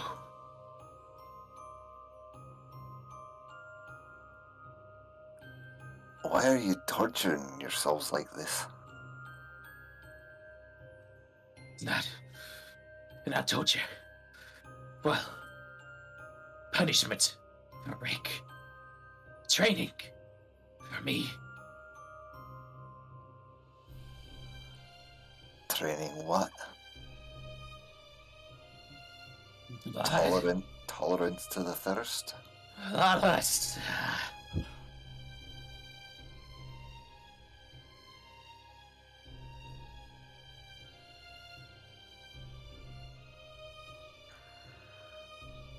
Somebody gonna come and get you at some point.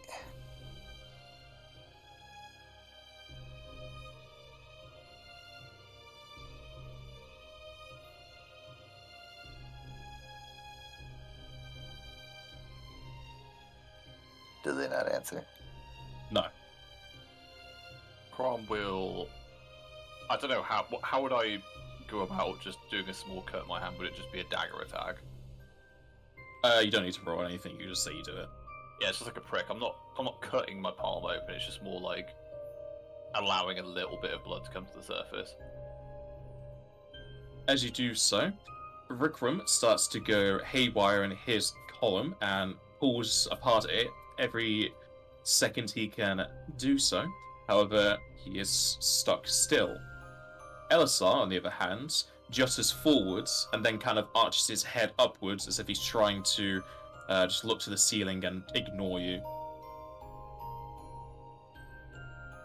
I'm gonna look over the items in the other chest with the, or in the other crate with the detect magic, see what I can find in there.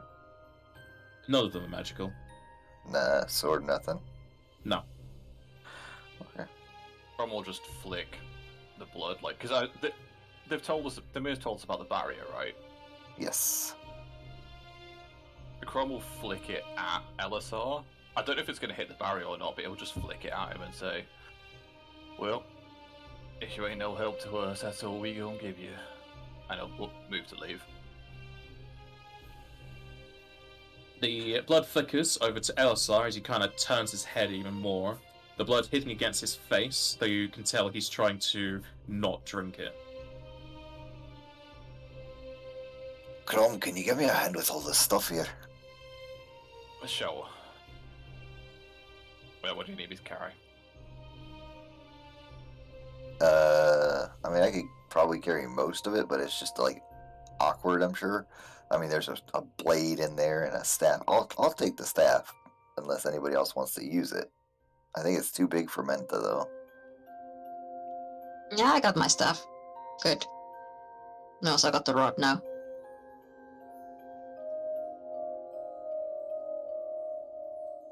Clark, do you want the sword? I don't know if it's any better than yours, but it looks alright.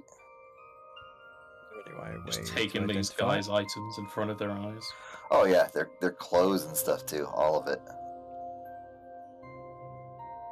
Is there any way to identify the sword? It's not magical. It's masterwork, but that's about it.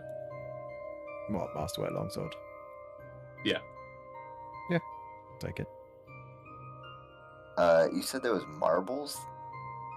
Yes, they are link pearls, but there's only 4 of them. Oh yeah, that's right, okay.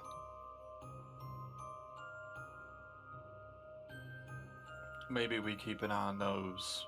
Maybe we use those pearls later on. Maybe not now, but they might be linked to whoever turned those parasites.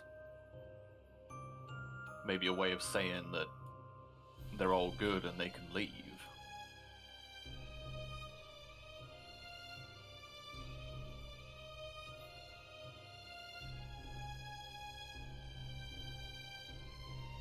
The clothes were red and gold, or what? Red were and they? gold, yeah.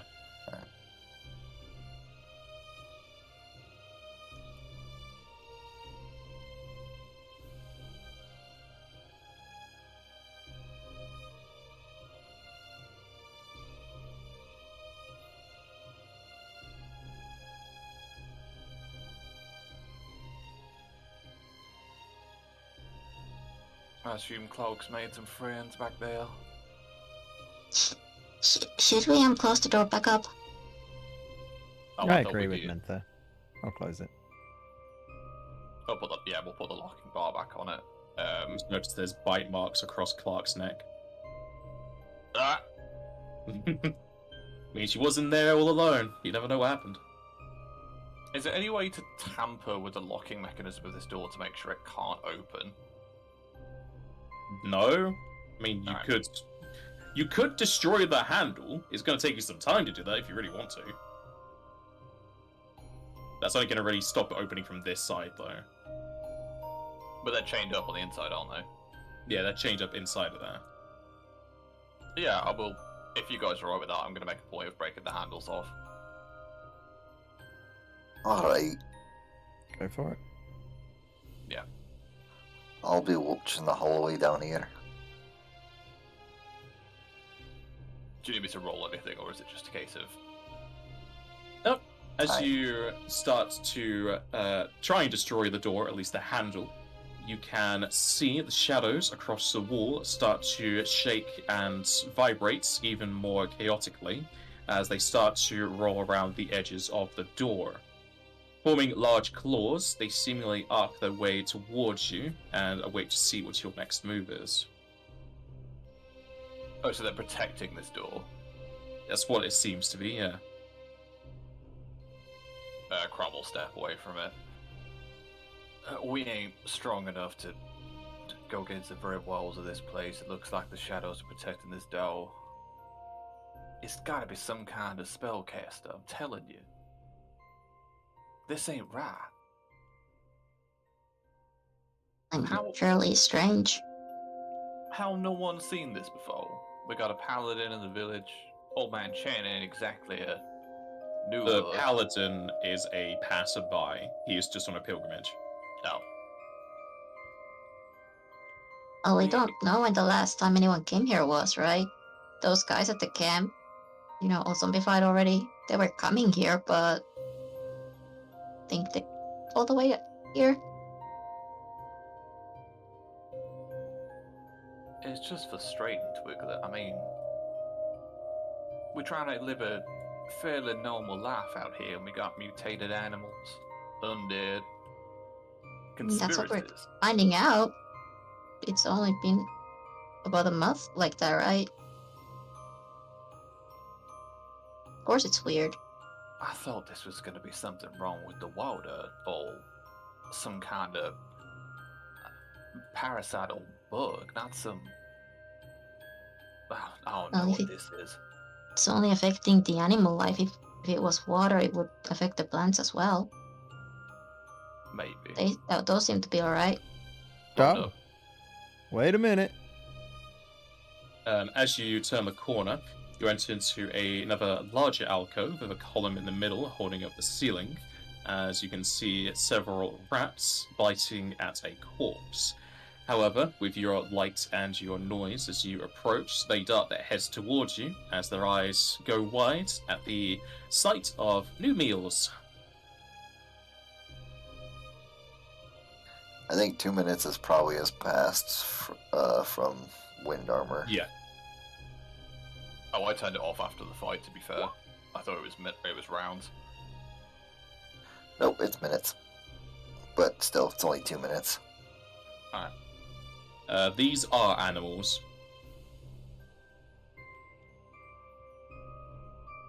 For your buffs and whatnot. Yes! You sounded like a vampire then.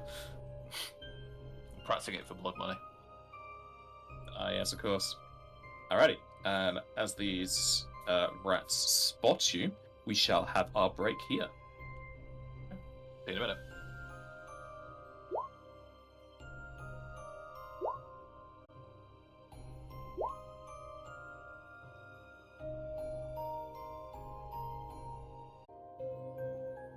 Alrighty.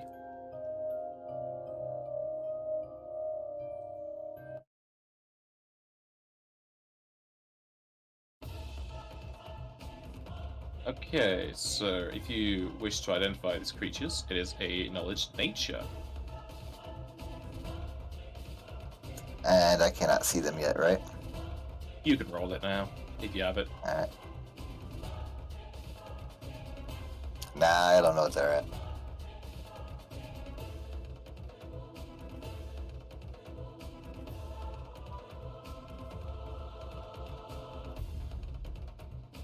Spent my entire life trying to deal with animals and I don't know what they are. That is without the +2, but it's still not fantastic.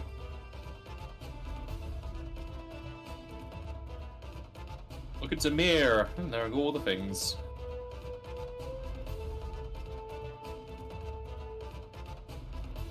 And Chrome has no. You say it's without +2.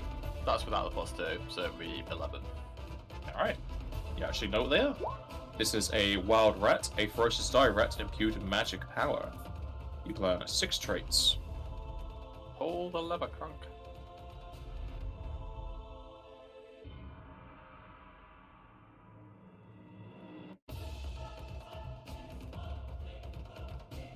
Jester, you got that lever handy?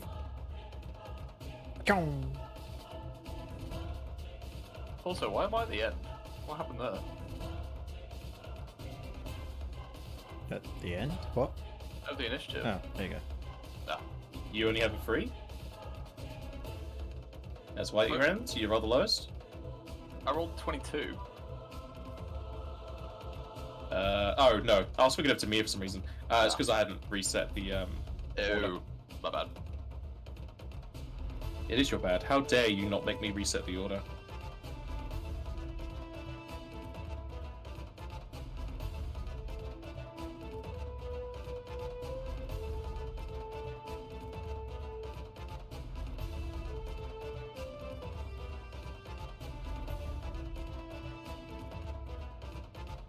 Alrighty. Their weakest save is will. They have a weakness to fire. They have no immunities. They have critical attack for every d4 rounds. They can deal an extra bit of damage. And they also have a disease.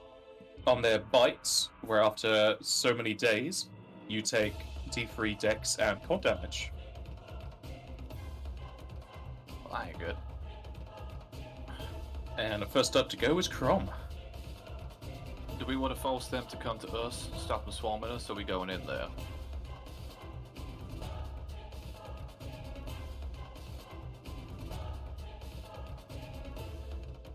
I missed what you said. Say that again. Crom will say, should we hold here, force them to come to us? Not get swarmed. I think it'll be good to attempt the bottleneck. That is assuming that I can stand, like, for example, there. Yes. Okay, that's fine then. Yeah, I think it would be the best thing to do. Crom will just ready an attack then. Clark. For the next enemy. Clark will 5 foot back and will also ready an attack. Alright. Here comes the number of rats. Are we ready to attack?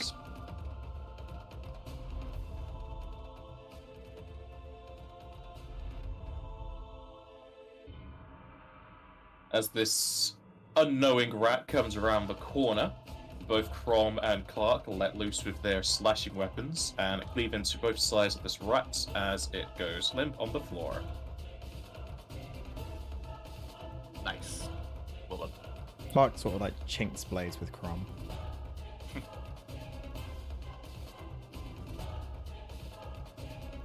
This other one comes down and it tries to get a bite into Crom's little shins. However, it will miss. The big shins. This one also comes around and gives a bite off to Clark, but will not be able to get through your sabatons.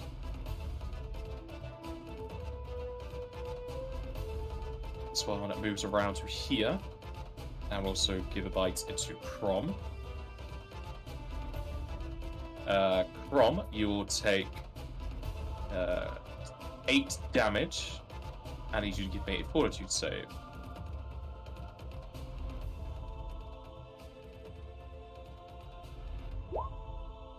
Oh. Well then. Okay. Alright. Anfa. I will pat Crom on the back and give him wind armor. Thank you, Mentor. And then I will 5 step. Demir.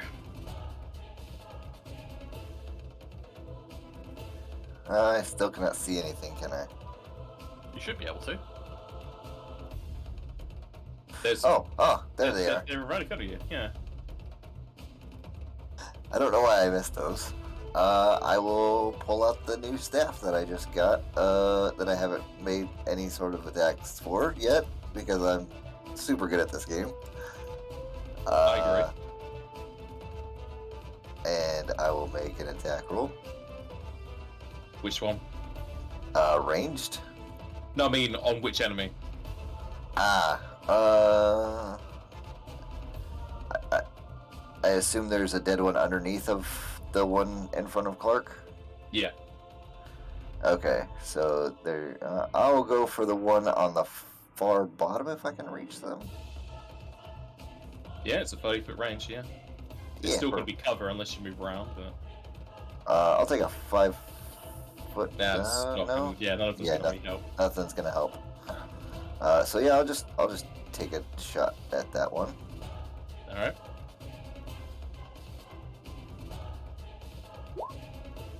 Ooh, that's gonna miss. Indeed, that'll miss. You blast the wall and the shadows, accept more shadows. Grom. Okay. Crom will attack the one in front of Clark first with the axe. Does it die? It does not die, but it takes a hardy amount of it off of its body. He will then lean out to bite it. And you take a big chunk out of the diseased rat, and I suppose you spit it all out. Hold on, wait. The damage might not be right on that.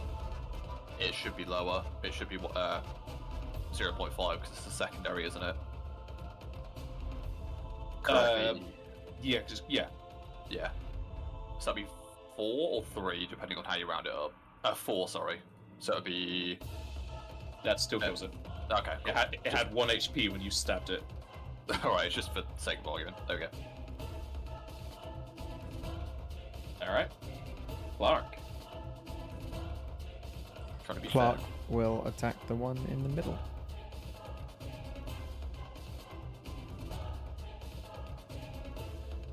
And you certainly do as you stab into that fella. Squeaks filling up the corridor.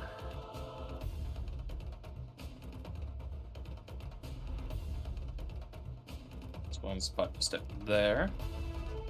As they Oops, both wind armor on. Whoops. bite into Crom. What's your AC, Crom? 17, sorry. Not 15. Alrighty. They'll both bite into Crom for a total of 9. I need you to give me 2 fortitude saves, please.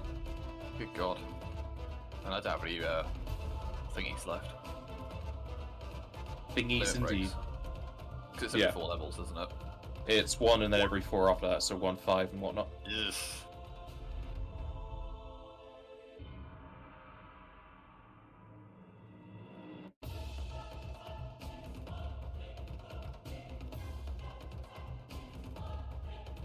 Alright. Medfa. I will take a match shot at this guy beneath Crom.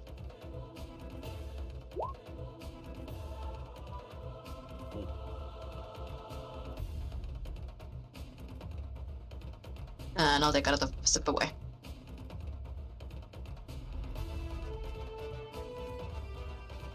I'll certainly blast that fella. Let's have a double check. That's fine. Demir. I will do the same thing to the one right below Crom again.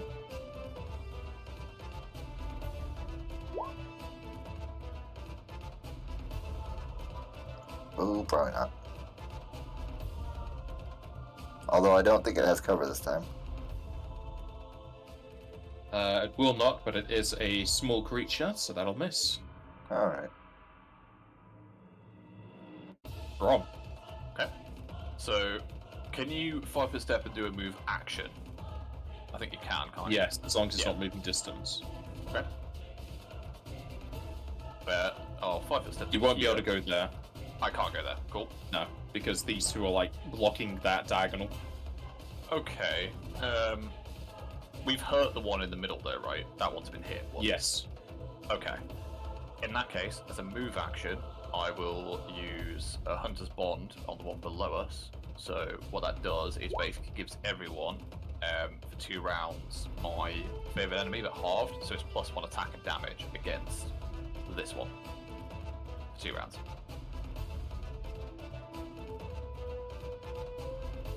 At which point, I will hit with the axe once. Okay. The one south or the one to the right? That is the one to the right. But it doesn't confirm. That would have been a fucking massive confirm if so. If only. But bring down the axe and just smush him flat side. Okay. I'm not going to take the bite. I am going to 5 steps here. Alright. Clark. Clark will 5 foot down and attack this one. You have +1 attack and damage. Thank you.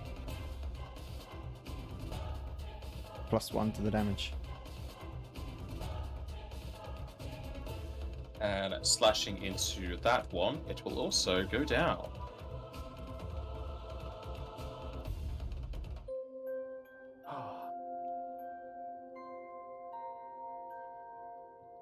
You know, for rats, they hit pretty hard. Ugh. I may need to take them back for a while.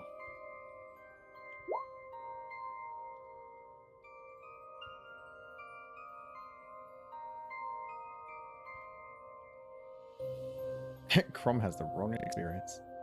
Why is mine so wrong? What have I missed? Oh, you get 4 hit points. Thanks. That's the last lay of hands I can do today. However, I still do have MP. So...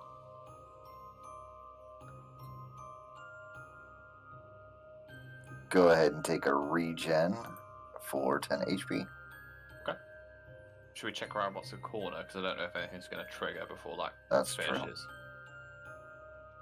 I will step up in front. Well, I guess not.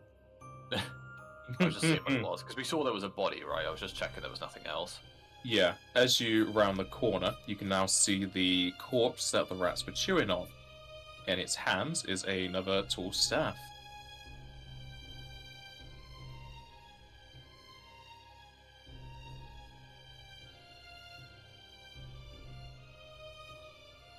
I'll use detect magic on it. It's magical. You tell me none of these mages have great axes? What the fuck? I know, right? It's like they don't know how to swing an axe.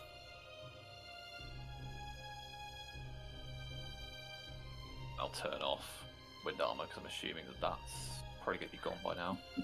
It lasts 2 minutes right now, so probably by the time we get to the next area, it'll be on. Yeah.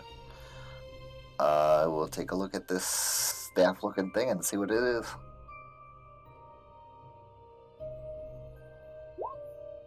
Maybe not. Twiggle at him. I'm gonna- I'll also take a look.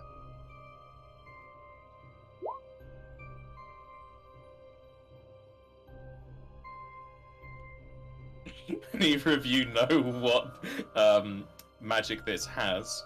Aside from the other magic it has, this is a holy power staff. Oh, that's much more my style. I think I'll take that one. Trade it out for this other one I've got.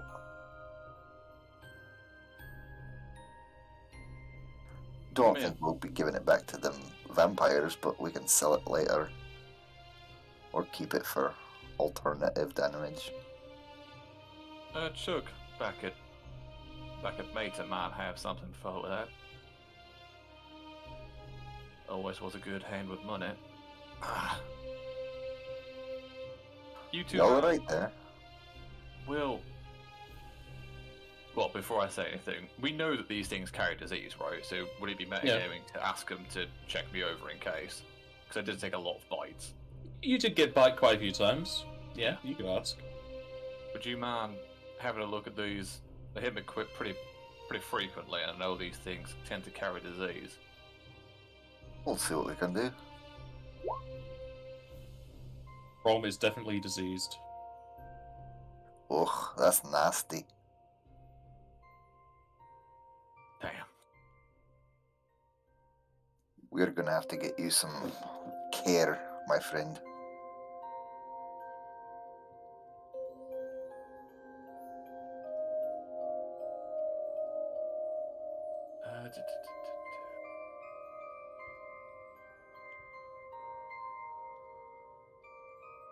Okay, yeah, so we'll do this. We'll do it afterwards then when we next camp, I think. Well, it ain't gonna... It looks nasty now, but it ain't gonna impact me just yet, I think. Let's get out of danger first. Because the way that diseases work, you get a fortitude save every day, don't you? For this disease in particular, you know it is a daily thing, so yes. Yeah, and if someone rolls a heal, they might be able to give you a hand with the save. But Yeah, my You can't. character can help you out with that. yeah, we can't stop it now. I don't think anyone has the ability to. There's no medic in the party, so no. Nope. Clark is flying away. Really wants to get to that door. Well, you said you could take it down. No need for a key.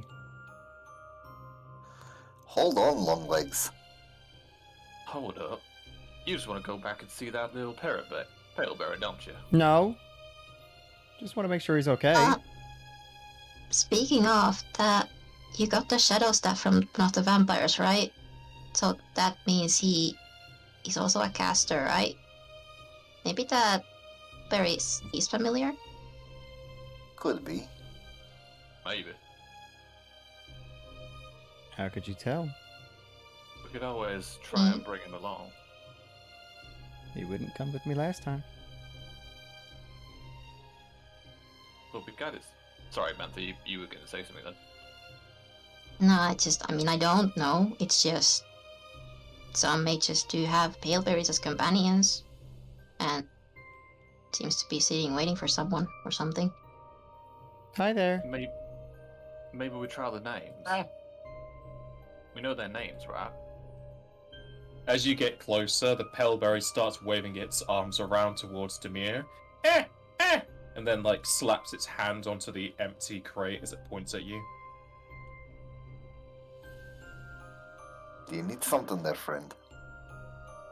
It points at the shadow staff on your back.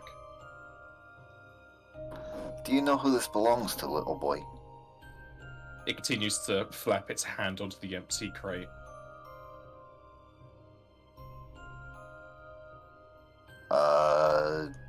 Linguistics or something to try to figure out what it wants from me? Yeah. You can roll linguistics.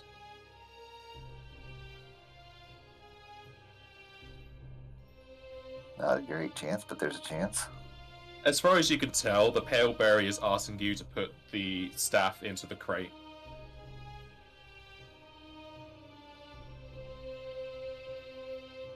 What do you all think?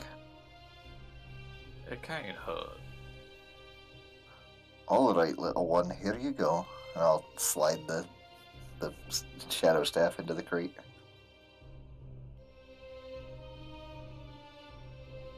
It then just starts staring at you expectantly. Food?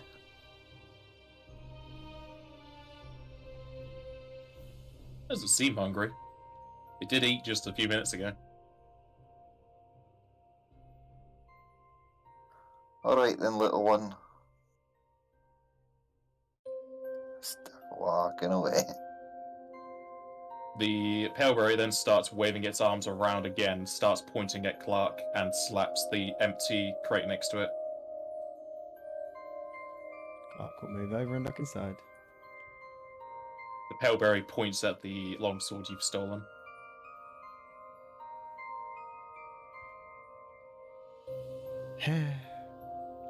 Take it out and put it in the crate.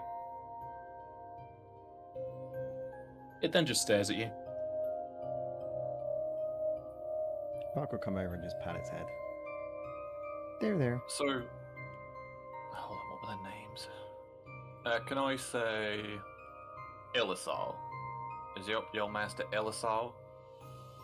Oh, Rick Ron. The Paleberry just looks at you when you're speaking.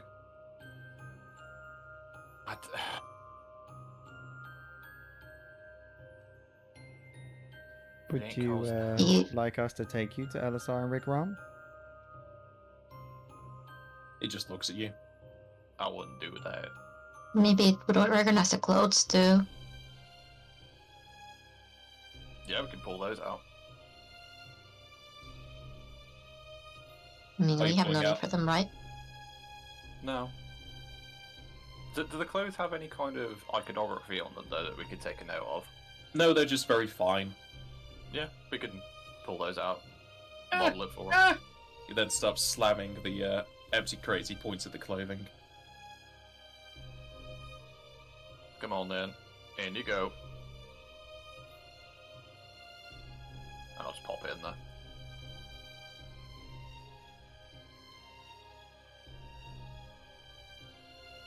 Oh, and we'll put I assume the painting supplies and everything like that, we can put that in there if it wants it. It continues Oh, slapping the empty crate as you show him the items. I did Hmm. not pick up the painting supplies. I Oh. would have picked up everything. Oh, okay. Any of the miscellaneous items that we sort of pull out and show to the Paleberry, I'll put in if it slaps. It slaps for everything that you've taken from the other two crates. Do you also give it the link pearls? No. I'm not doing that. I Alright. don't know what you guys want to do. Because that seems like a lead, right? Yeah.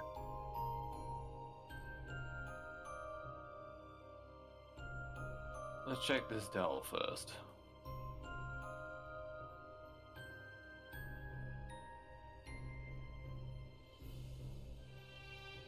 Nothing different from last time. Miss Clark, everything okay? I'm just making sure the Pillberry's okay. Just turn the Paleberry into a vampire.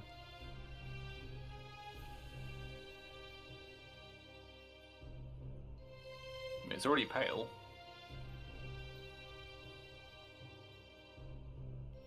Go on I then, just big noticed boy. that. Open the door. Alright. Do I hero point it? Well, this It's door, a fancy +8. it does look sturdy though, doesn't it? Like, this isn't going to be an easy pull. Oh, it will definitely be hard to bash this door down. Yeah. I'll get the crowbar out and just, like, I don't know if that's going to help. It just says circumstance for opening doors and chests. So I guess I can use it to pry the doors to try and at least get the lock off and then push them open. Alright. Chocobo Hall wouldn't help with this, would it? Because that's only for carrying capacity, right? No. Yeah. It'll be a strength check. Alright. This is with the hero point. There we go. The 2+2 is not in there, so that'd be 27. 27. Yeah. You place the crowbar inside and start to wean and wind it around. The metal and the crowbar creaking immensely. And as you can hear, the insides of the door start to crack. The crowbar snaps in half, and the door jutters open. Damn. And it'll sort of drop the ruined end of the crowbar. I'll take that out of my inventory. Well done, Crumb. Thank you, Demeter. Let's see you do that next time, Clark, and I'll push the door open. After you. Pushing the door open, it leads into another corridor, as you can feel a rushing of cold winds coming out of the corridor.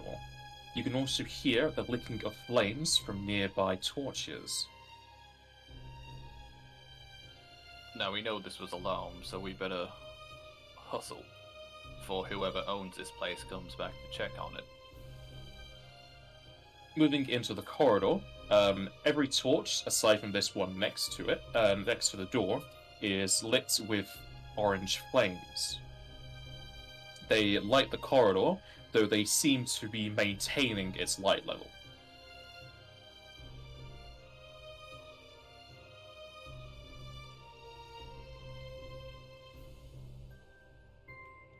More crates up and to the left. The right, even.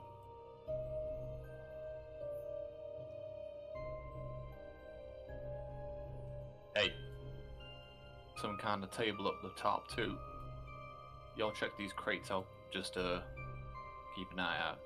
And Crom will just train the bow down the end. So, that away. Alright, let's see what we got in here. Come on up here, Sproutling.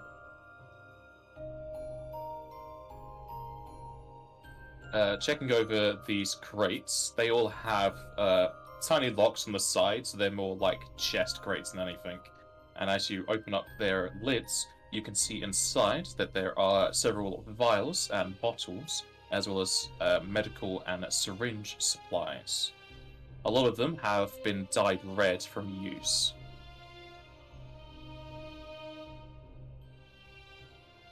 I'll check if they're magical. As you use detect magic, you can see that they all have a signature spell cast on them for scrying purposes, and essentially they would be used to be able to track where these are and who has them. Alright, we don't want to take any of these vials. How come? Scrying magic.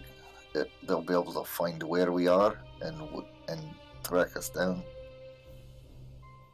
They have any labels on them?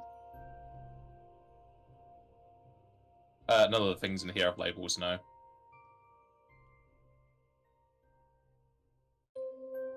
And they don't have any fluid or anything like that in them currently, do they? They're all empty, but they are dyed red. Right. I say we take one of these torches on the way out and burn these crates. No point in us using them, and hell, whoever's been using them's been using them for some kind of... I take it the red is likely like blood or viscera or something like that. You could roll a heal check. Whew. It's not trained, so that's pretty You can demirs. still roll a heal check for this. Not survival? Yeah, sure, you can roll survival if you want. Oh, Crom's rolling heal because he didn't ask either way. Alright, Menfor and Tamir, you're pretty sure it is blood. Clark doesn't know. There's a lot of things that are red. Could just be red berries, right? why are they covering them things in sauce? Nay, Crom, that be blood. I can nae tell what creature it's from, but there's lots of it. It's been dyed from the hemoglobin and whatnot. They've been used a lot. Yay. All the more reason to burn them on the way out. Shall we keep moving then? I think Yeah, so. there's a table up ahead. Just be careful. And he'll put the bow back away and pull the great axe back out. Continuing down the hallway, you indeed see a rather lavish red and brown table, as well as more ironed cast crates and a smaller wagon.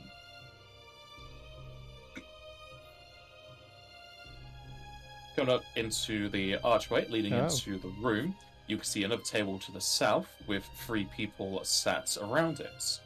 Goblets are filled with a red liquids. As they turn towards you, they place them down. The 2 kind of more lavishly dressed men look between you and the man at the head of the table. The man at the head of the table turns into a gaseous form, floats over to here, and appears in a more physical form again.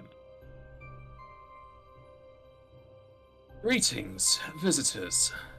I welcome you to the abode of the Ikra Coven. Might I ask who grants themselves an audience with us? Well, I'm Clark, and this is my party. I'll let them introduce themselves. I be Demir at your service. Name's Fang. Pleasure to meet you.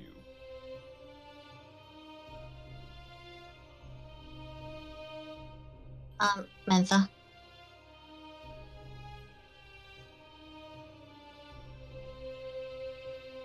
Well, I'm glad at least a part of your group is formal enough to give their real names. I am Etrukar Ikra. I am the leader of the Ikra Coven of Vampires. Though I must ask, why do non-vampires make their way here? Well, now here's the thing.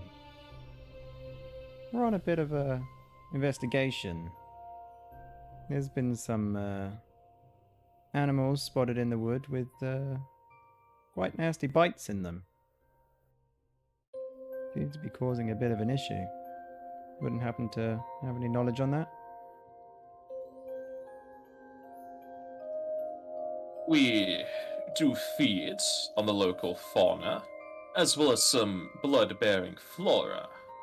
But it is one of our rules to not spread any disease or turn creatures against their will.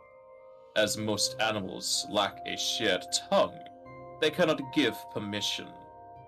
I shall not dismiss the possibility that a newling spread something on accident. Nay, we believe this be on purpose. There be markings and labels and vials of intentional looking things that look like they were done to the animals to spread this disease. You must be wary. Have a seat at this table and we can discuss things in a more relaxed nature. He waves his hand to the round table to his side. I'll stand, thank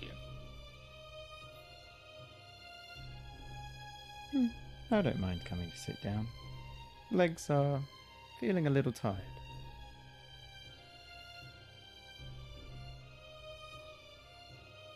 Do I feel compelled to, or is this just an invitation? He's just inviting you. You don't feel anything controlling your emotions right now. Alright, I'll go sit down then.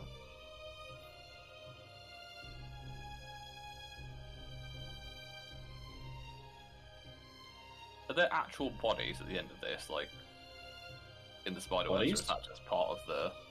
Yeah, so down here. You can ignore those bodies. They don't exist. Okay. Because everyone's very relaxed about this, with, because I couldn't see them from where I was. It's just leftover Halloween decorations. Don't worry about it. Yeah. I take it Mentha's also choosing to stand. Yeah, he's sticking close to Grum.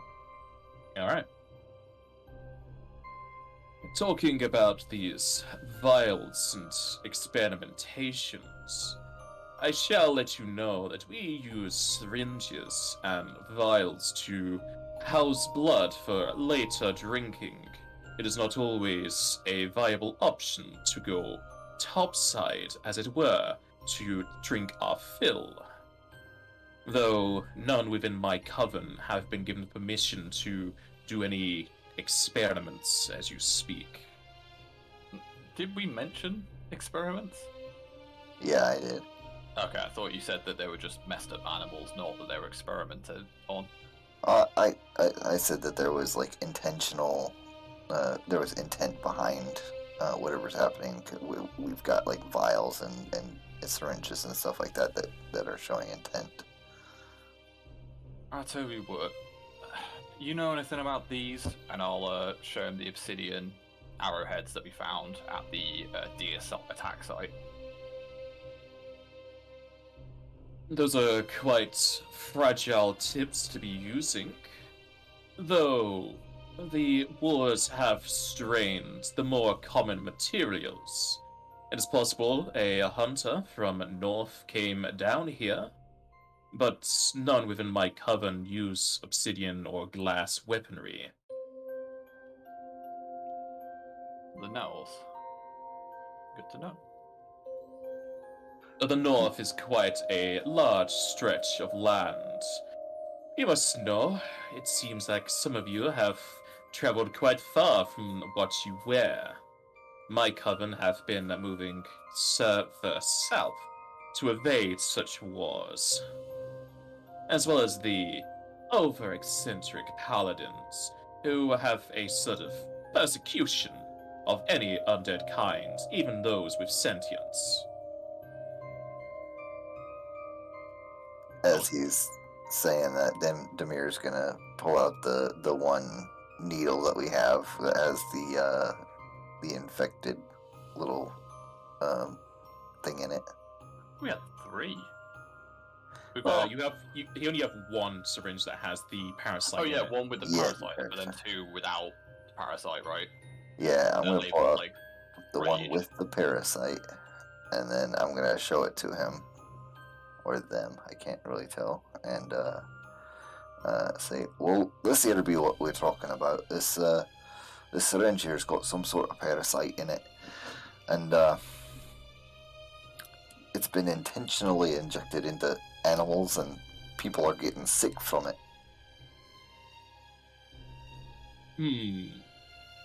Those of my kind have complained about the blood supply recently. An ichor has tainted an otherwise bland meal. We thought it may pass, as forest-bound diseases are not rare. The kinship of animals keeps them close, so a spread is rather easy. That parasitic needle, however, that is quite curious, and also quite foreboding as to what my kin might be drinking. Indeed. Let me show you the rest of what we've got here, and seeing as how it's affecting your food supply, maybe you'll be able to help us out a little bit. And I'll pull out all of the little vials and the journals and stuff like that we found that have got little bits of notes and stuff like that, and I'll show it to them. Can I get their name written out for me? I can show their name on their token, as well as write it out. That works. Well, whoever is going about with this business has been quite thorough to have such a wide stretch of medicinal implications. Though, it does taint the bloods. As we are vampires, we are immune to most disease and poison that would normally affect the living.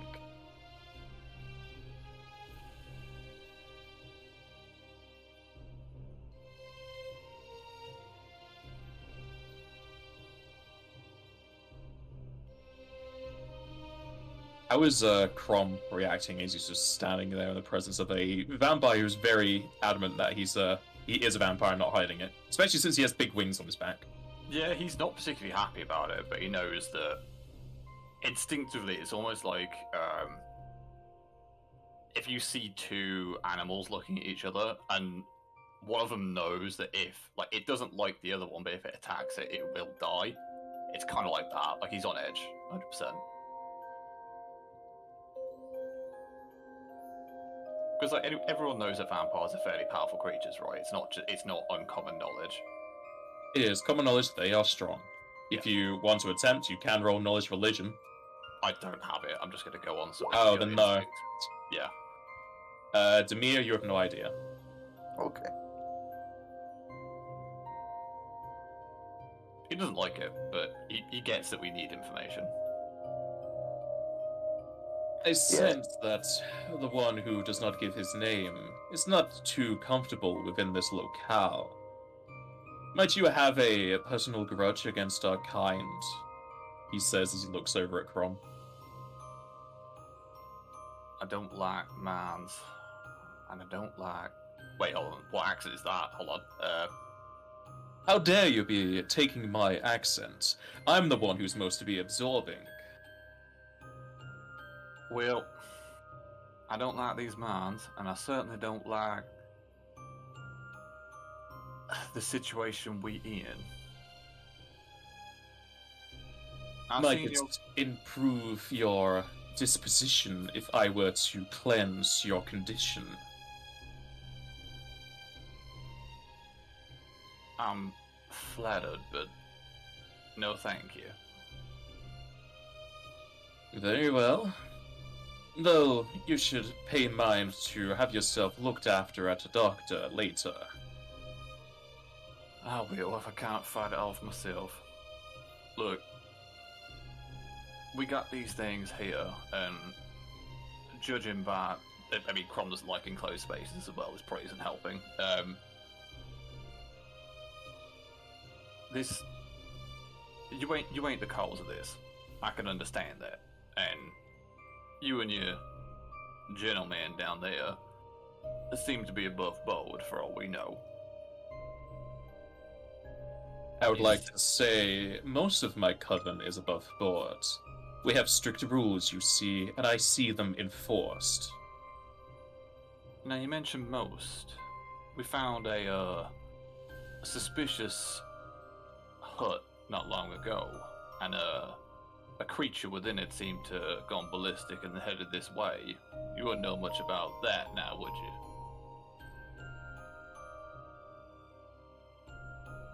A hut? Might you show me upon a map where you say this is? On the map to Clark, but I'm not going over there. That is a bit far from our normal feeding grounds. I'm sorry to say I do not have any recollection of said huts, nor has anything been brought to me. And just, I'm reading my notes here, I'm pretty sure that the creature that was in there headed this way, didn't it? The one that broke out of the basement. I'm not sure if I ever said where it headed after it left. I thought we tried to track it, and it was heading this way, but we didn't, like, you know, there's still, like, a big distance between the mine and here. It may have moved off. I know I definitely said you found tracks leading from the basement into the upstairs, or the ground floor. Yeah. I don't know if I ever said where it went after that. Let me check the thing.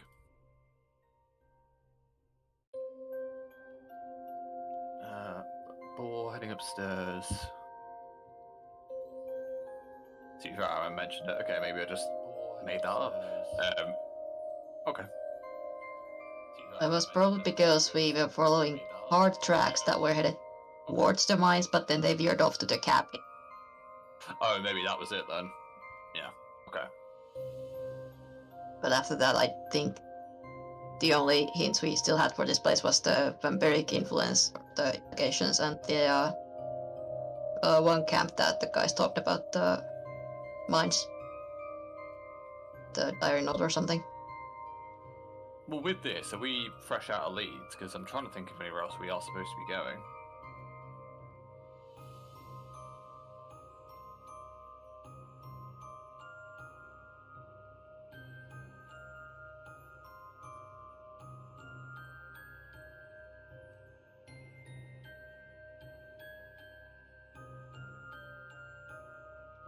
That was a yes.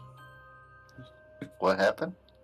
I'm just saying, I can't think of anywhere else. Like, we've been to the hut, we've been to the camp, we've checked both cart tracks.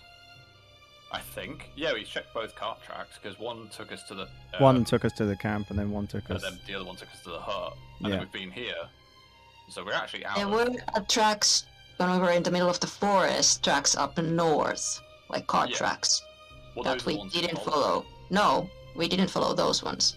You We didn't followed initially. tracks. You went there afterwards, and you did follow Ah. the hut. Yeah, we've done both. That's what I mean. Okay, so I'm mixing off my crossroads then. How dare you? Yeah. But Grom's just confused. Like, he was kind of dead set that, like, these were the things that were going to stop the plague. And that's not the case.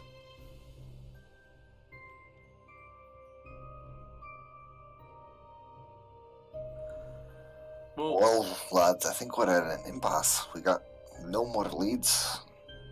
Should we head back to town? Oh, we were supposed to rendezvous with Miss Mary. The lake, I think. You speak of the fairy that gardens the lake near the Rust Forest, yes? You know her? She used to dabble through the different forests, but she hasn't been through these parts in a few months now. I wondered if she had migrated elsewhere. She's still around. Well, that is good. Having a guardian of the forest definitely means that our supplies would be, well, guarded. I won't tell her that. She's very protective of her animals. We've spoken on a few occasions. We have a deal set up. It is fine. Well, I got one question. Etrical, is that right? Yes? The animals you've been feeding on, you seen anything in their ears, like a marking? Something like R17, B3, Yes. anything like this?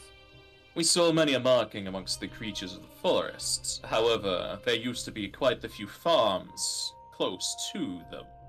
We assume them to be long since gone markings of possible farmhands.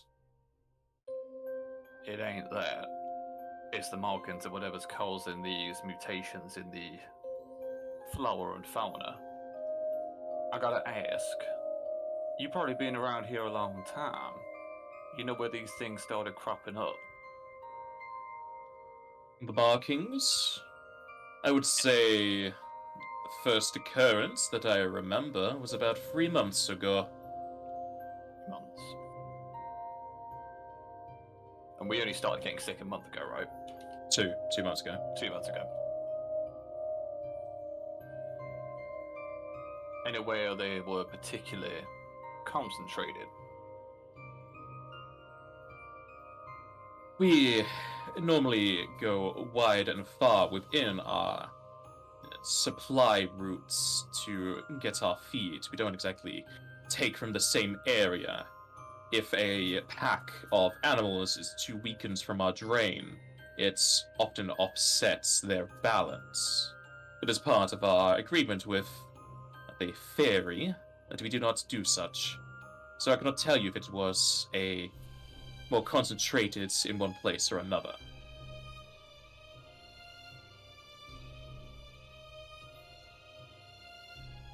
Do you remember the approximate location where it first started happening then?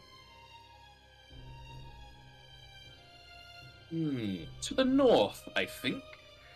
About a day or two's ride away. I can note it within your map if you wish. Any landmarks we can look out for? There was a old watchtower. Used to be a outlook for invading forces, but that was built about 100 years ago. It has not been used, especially with the wars going on and this place being a place of peace. It has especially not been used. It's broken in half, so you won't see it from a distance, but as you get closer, it should definitely be something to look out for. Well, at least we finally have another heading. That's true enough. We should probably leave these gentlemen be and head back to home. We're running low on supplies as it is before we head north. We don't know how long we're gonna be gone.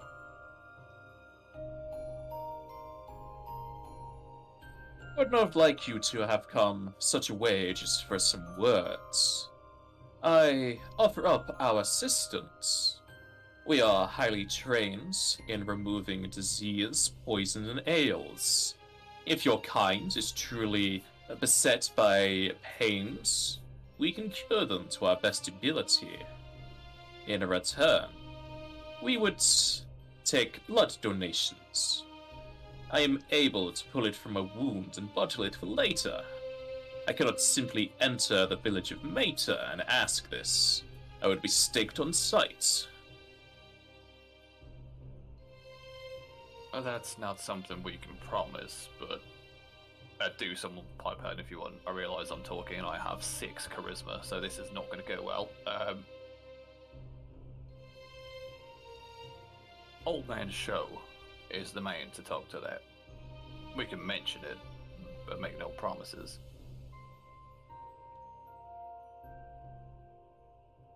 Do you have a way of contacting people over distances? If you do, we can, get in contact with Old Man Chuncho with whatever means you might have. We do make use of some magics, but we also make use of link pearls. I would also ask that you return the 4 you took from our bleaching member earlier. I can hand you one, you can hand it to Chanshaw. That's fine. We found a adorable little tank on the way in who wanted to have all their stuff back. I take it that's yours? That is Utsva, yes. Well, I don't know who has the pearls, but we can either give them to him or give them to the Pale. I believe I've got them in my pocket. I'm willing to hand them over to you or give them back to the Utswa. You can hand them to me. It doesn't matter either way, to be honest. I'll grab them out of the deepest, darkest reaches of my pocket. It's like a handful of lint and a couple of crackers from leftovers. And, well, here you go. The extra bits are free. On the house. I shall make sure to clean them. And in return, you can give this one to Chanshaw. Etricard then magically levitates a pearl from far away and moves over to Demir. I'll put it right in the same pocket I got those other ones out of. Before we submit ourselves to your designs, I would ask a favor of your group to show you mean what you intend, or at least will try with the utmost confidence.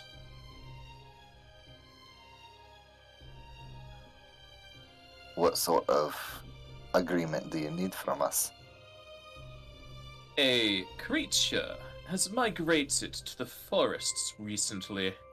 It is a relative of the Sun Falcon, a beast that shines as bright as the noon sun. Kill this creature and bring its corpse to our domain. They are sometimes employed by vampire hunters, yet we have broken no laws of the land to warrant such a hunt. It is entirely possible that it is unaligned with such, however, so if that is the case, you should have no qualms with quelling its life.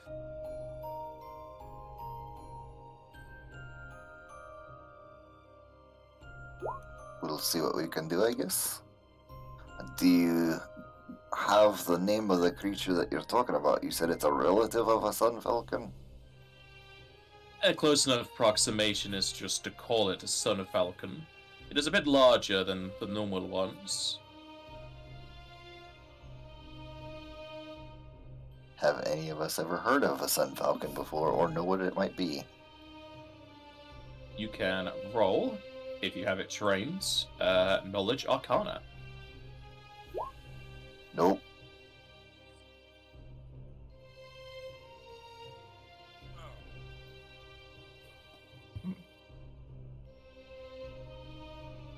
So, if that's anyone with Knowledge Arcana, that's a no one any knowledge about the Sun Falcon. Well, maybe. And Crumb will just turn around and start leaving. It is about 8 miles to the south, so not too far from our domain. Do you have any books on this Sun Falcon? I've never heard of one before. They hail quite a distance towards the northeast, often in the employ of vampire hunters, as I say. However, as the name suggests, they are quite bright.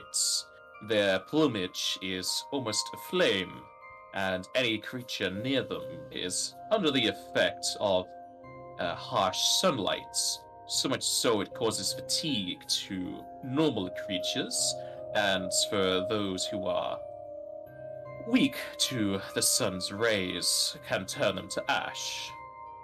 Aside from that, it also can intensify its light to blind its enemies.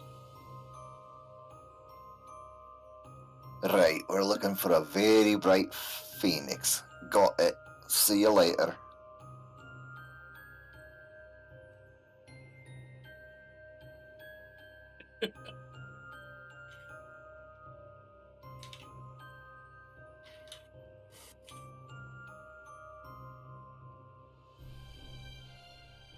Well, it was a pleasure meeting you, Etricar.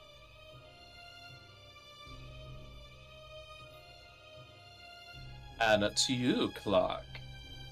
If you have any more questions, feel free to come back and ask them. Though I do ask of you to not spread our location to others. If the village is truly welcome to us having a agreement, we would have a lovely trade route with them. I'm sure, because you've been so helpful, I can put in a good word as well. I bid you farewell. Thanks for your time. Bye.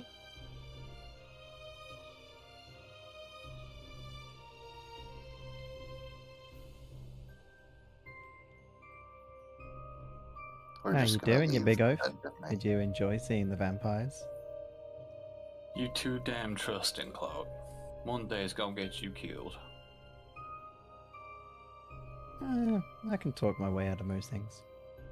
Though you appeared to really enjoy them, because you did most of the talking this time. I didn't want to. Yeah, they appear to like you. Must be because you got a lot of flesh in you. Well, when they finished draining me, that means the big threat's gone and they can take all they want from you. Ha! Big threat. Little ones come in small packages. Hey, you two. Bye, Uswa. This damn thing is getting worse and worse. And now we in bed with the devil? I like it.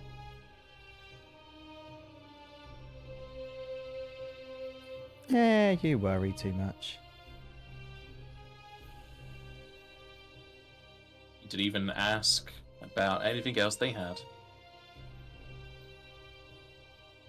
Had? What do you mean? Well, you didn't ask about their rules that you mentioned. Well, you did mention it. You said that they don't drink from, like, they don't drink without consent, do they? Yeah. They don't They're more- turn without consent. Yeah, but they also said that they only drain wildlife. They put that agreement with the fairy. You also did ask about the fang bleaching room. Yeah, that's not our business. We're here to look after the plague. We're not here to become vampire experts. But you seem so invested in them. I don't like them. Hold on, you're right to let me change my class to Belmont, and I'll be really interested.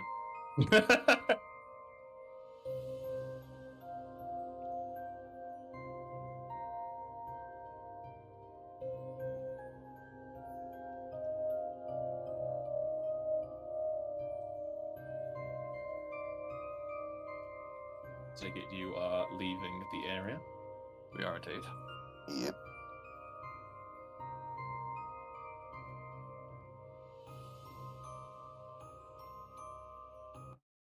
Thanks for sticking with me, mates, though. Hi, Mr. Gibbs. Hi, Speckles. How was your time? Hey, ribbit. I almost acquired a new friend for us, but sadly he wasn't willing to come. Maybe next time.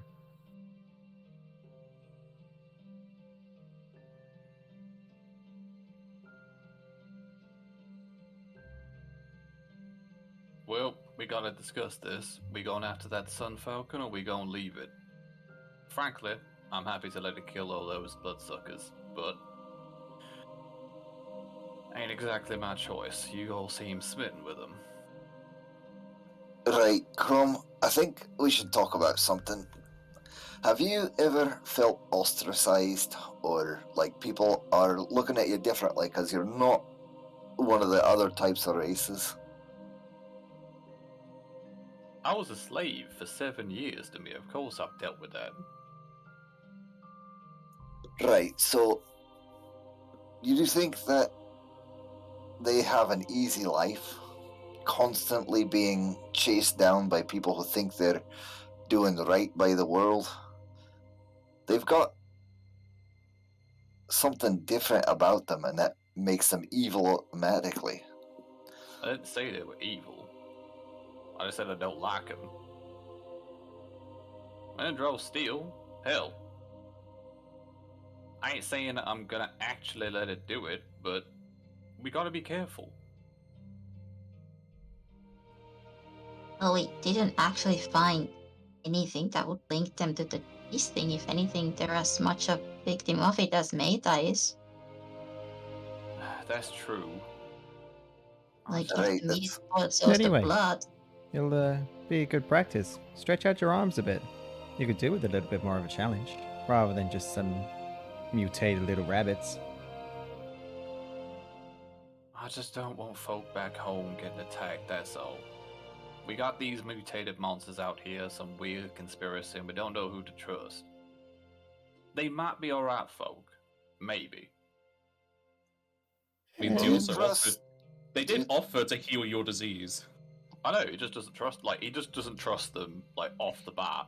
It might get better in time. Like, I'm not saying crime will be like this forever, but if we're thinking about, because we're pretty, like, all, maybe Demir not so much, but we're all, like, village people. The only things we know about vampires is they're evil, well, not evil, well, yeah, they're portrayed as evil, blood-sucking night creatures. Yep.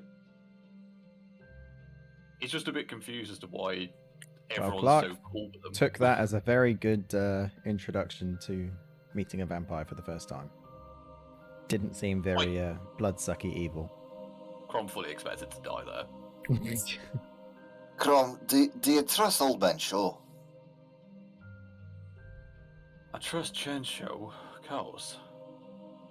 Well, my suggestion is this: let's give him the link pearl.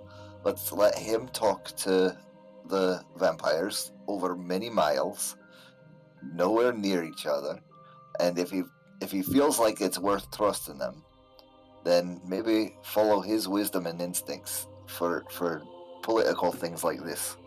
Oh, I know- I'm with you on that one. I know it's always led me right when we were back in the wars together. He never did wrong by his squad. Oh, I trust Chensho. Don't get me wrong. If that's his call, that's his call, and I ain't gonna stop it. Just one of us has got to be wary. Then again, if he says that it's not worth it and that they need to be hunted down, I'm right with you there.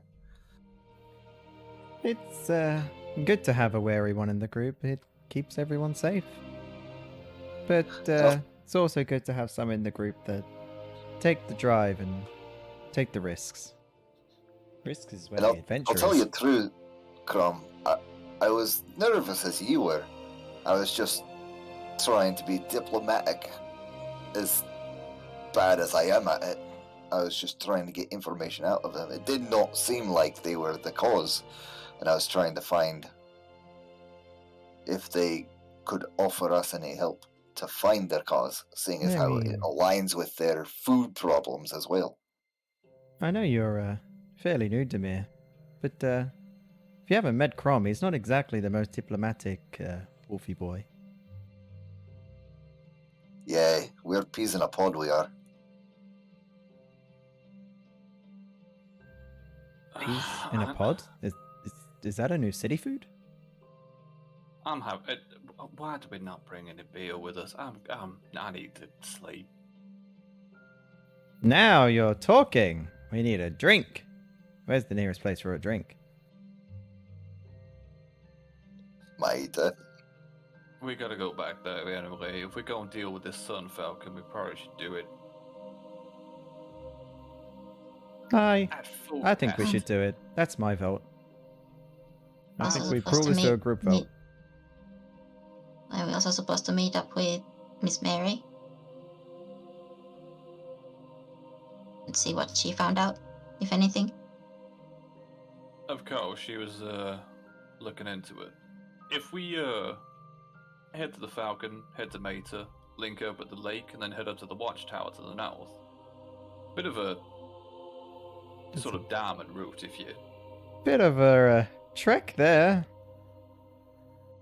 It is, but how much food you got left? I was just about to bring that point up.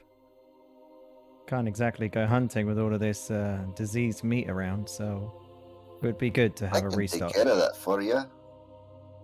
Well, we can try, but last time it just made it go dust, right? Exactly.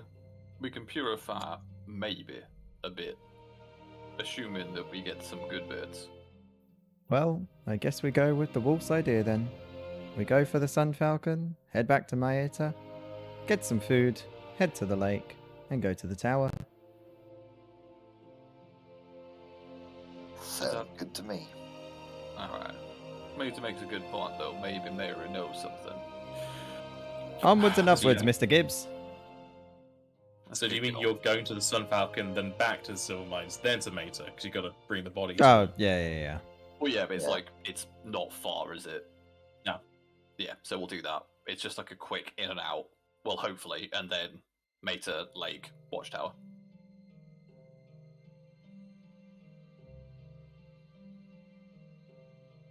Must, 100%.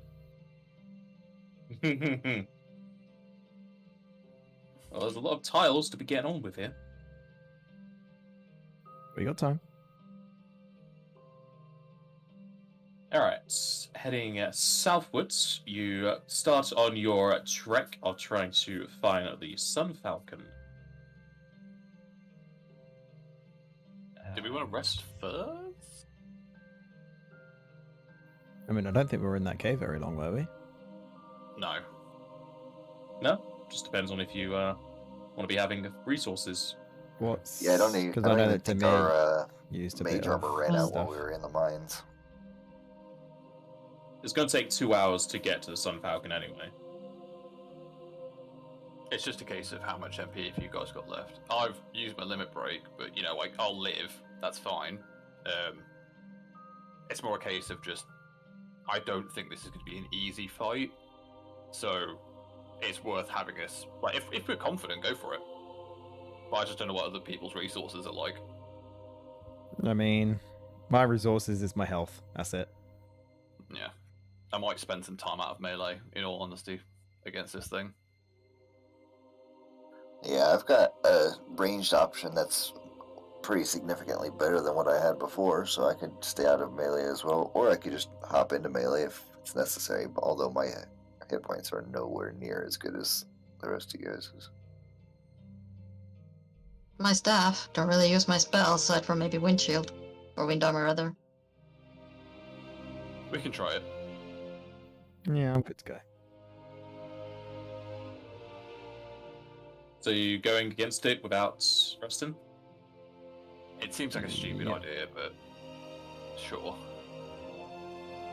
Alright, it is 2 hours, so do take off Mage Armor unless you're reapplying it with spells. I believe I still have Metal VX available somewhere. Or you can take those. Yeah, I got 2 of them, at least.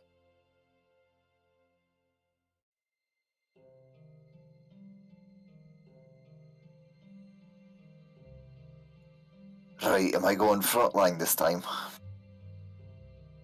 I'll do what I can.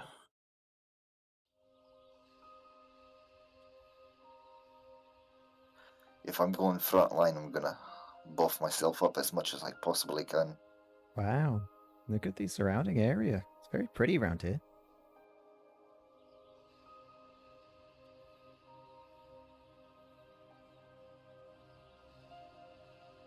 Mentha, do you feel like you could cast wind armor on me? Yeah, can do.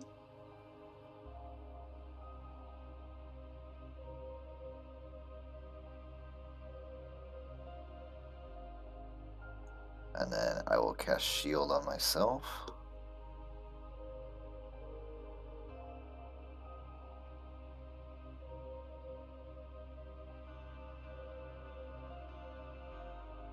Yeah, my damage is, to be fair, I might have to just...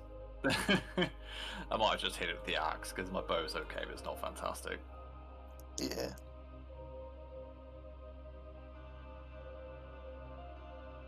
Yeah, I'm also on wind armor, Miss Clark and Crumb. If it's I ain't gonna going, say that'd be no. really appreciated. But make sure you've got enough for yourself, Mantha. I can cast those two, and then I should still be able to use my staff. Alright. I don't really have any offensive spells, so...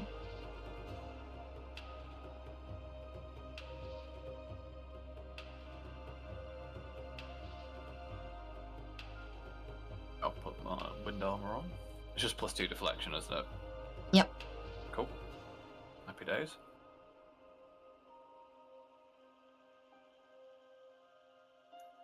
Right, try to keep an eye out for any sort of handler.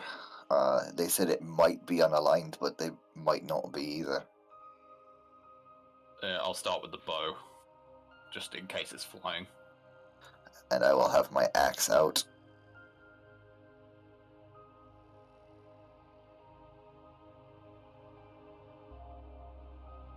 Guess we head on up then. Just remember, it can try to blind you or fatigue you. Understood. Right, I wish I had Endure Elements. I had that. Already cast wind armor. Endure elements wouldn't help us, it's resistance we need, really.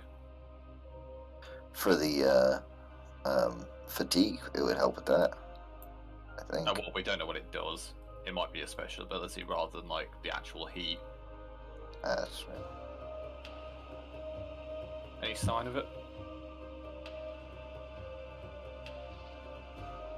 As you go searching for the Sun Falcon, you find yourselves moving up a hill plateau, and as you are within the time of noon, it would be very appropriate to have a noonday sun raging up on ahead.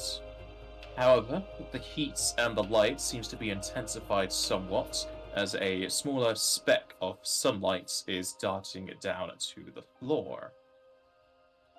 As it gets closer to you, you can see it in the form of a falcon, and just like Etrukar said, it is much larger than the normal variant. It lands with a whoosh of wind pushing past petals and leaves as it hovers 10 feet above the ground. 10 feet! Get down here, you wimp.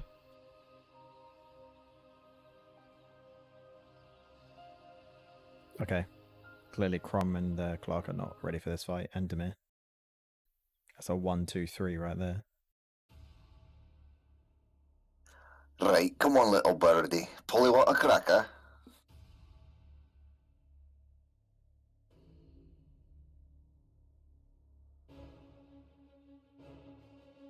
First up will be Mentha.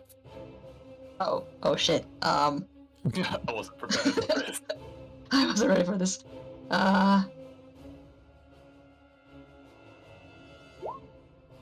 Okay, I'm good. Okay, this would be grass, right? Grass, yeah. Does grass do? Help me.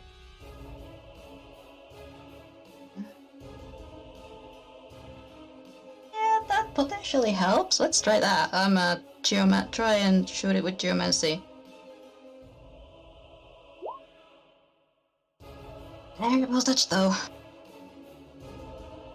Sun Falcon just barrel rolls and you miss. That's a good geomancy. It's a shame we can't hit it with Yeah. it. Actually hit things with it. Do you just get to do that whenever? I do have uses per day. Okay. And this is based on the environment. That's why you got burned in the cellar. Right. Yeah, it depends where you are. And also, it's really hard to use because it is everyone within the radius, and right now it's 10 feet, so... You guys like to stick together.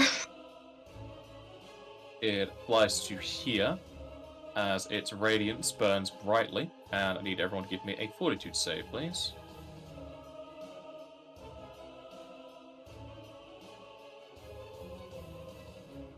Oh, I'm liking those 7s. Oh my god. No! I'm a hero point mine, because why not? I was just about to say Yeah, a thing. I'm going to same. hero point mine, so I'm going to have a +8 on mine. I think It's the I'm exact same. Oh my Oh, god. that's not the same then. It's the exact same roll. There we go. I'll take that.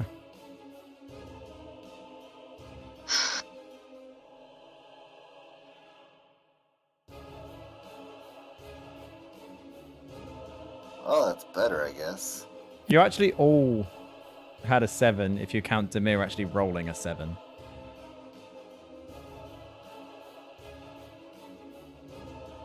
Well, I guess I'm blind. I mean, I got a 27. Still got 7 in there.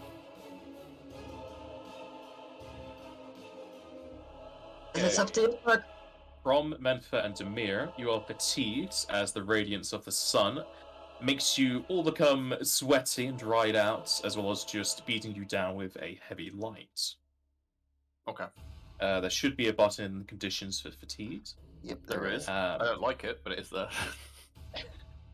It then brings back its head and beak as a flame starts to form within it, and it shoots it down onto Menfa.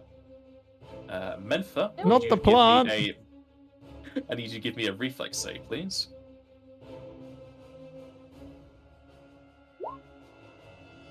oh no. Oh no! Oh no.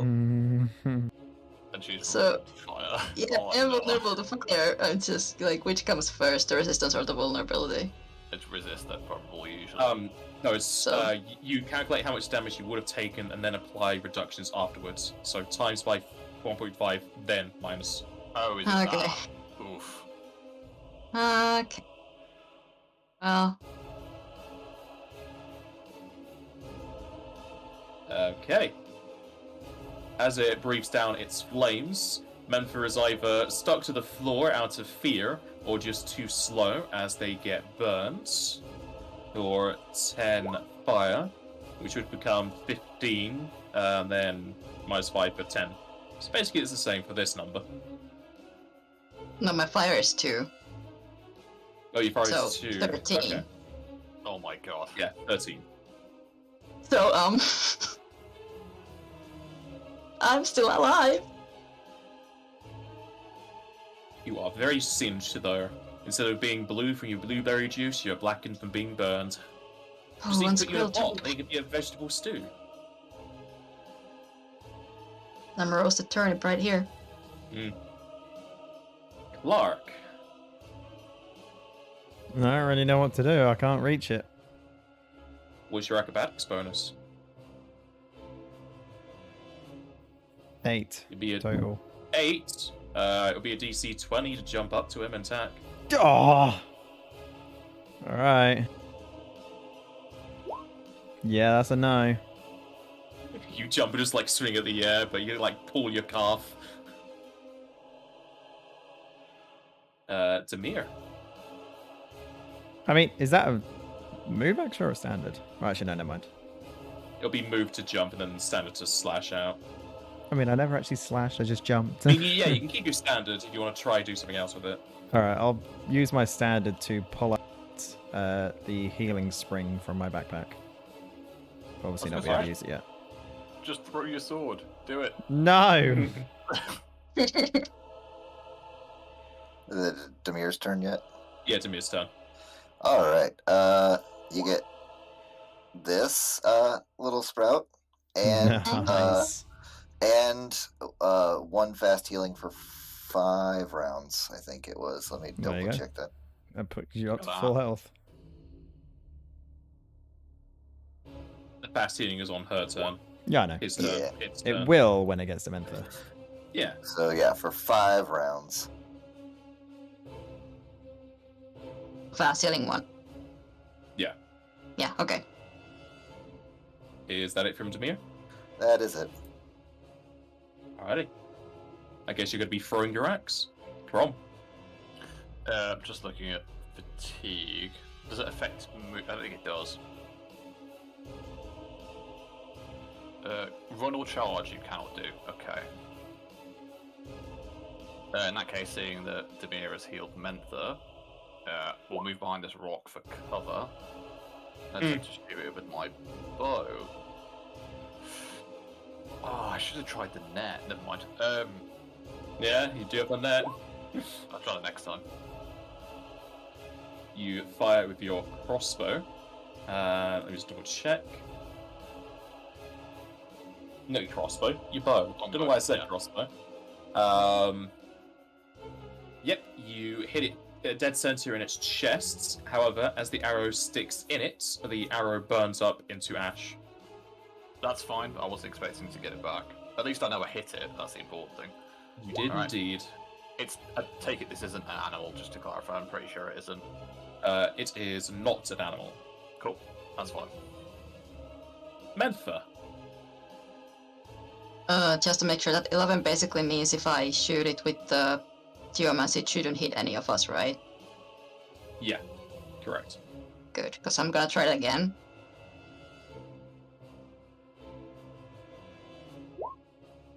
That's even worse. Okay.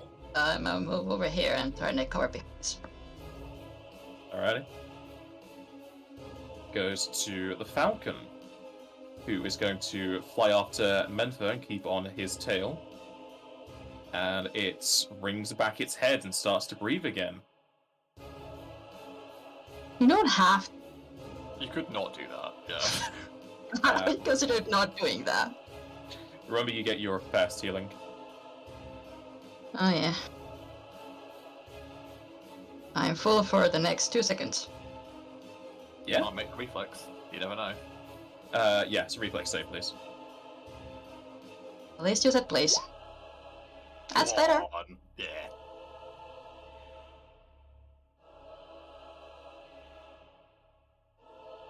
Alright. As he breathes down, is this first. So, you'll take 7 fire. So that would be 8 damage.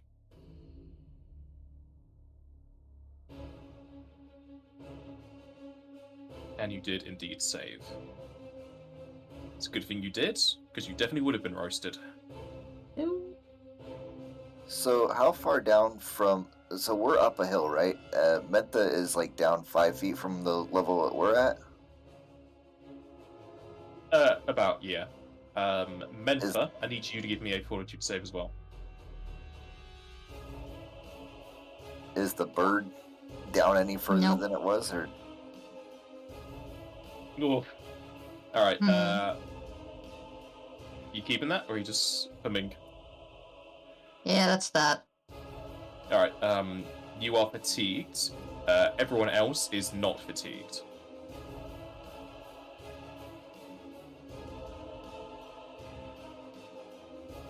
It'll go to Clark.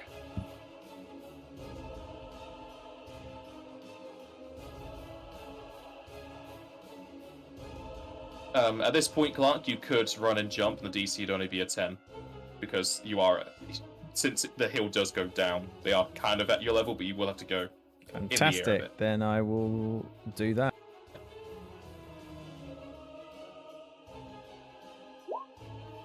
Nice. Oh, I've only got that earlier.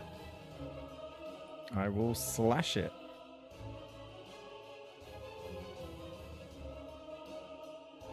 A hearty slash it is, indeed.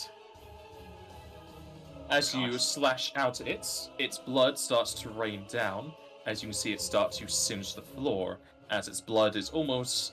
it's orange in color, but it's definitely not lava, but it is really hot. Demir. Also, Clark, need a fortitude save, please.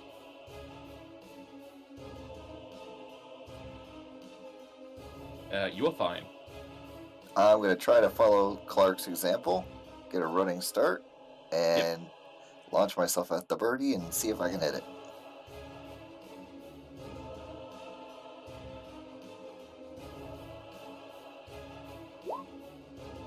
No. You need to roll in acrobatics as well.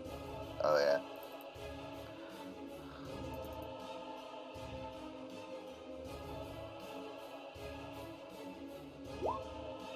No, nothing. You don't even get that either. Alright. Crom. Okay, I need to check something. Also, Demir, I need you to give me a fortitude save, please.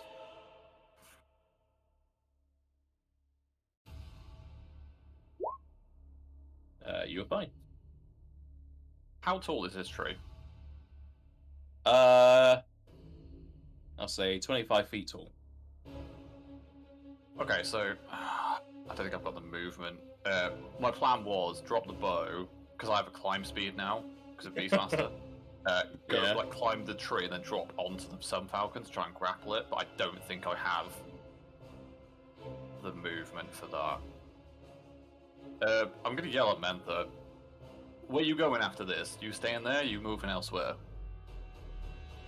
I'm gonna try to move away, but I don't think it matters because it's after me. Hide under the alright. tree. Become In the that case- tree. Yeah, I will use my because this is the ability. Sorry. It's a Beastmaster trick. It's called Quick Climb. You can, as a move action, climb at its full speed without penalty. Yeah. I assume that's just. Wait, is that like in? Yeah. So if I move to here because I've got 40 feet, if I use that, because that from there is 25. Yeah. Would I just climb 15? I suppose so. So I'd be above it. You would be above the Sun Falcon, yeah. I can't just jump off at it, can I? But that would be like. You're not gonna have a running start to jump, so the DC would be 20. Yeah, that's not gonna happen. Am I in the branches, or like, so could I take a shot at it, or am I literally clinging to the side? You're still clinging onto the trunk. Okay, I'll use the rest of my turn to get to like the actual canopy then. Yep, that's fine. Mentha.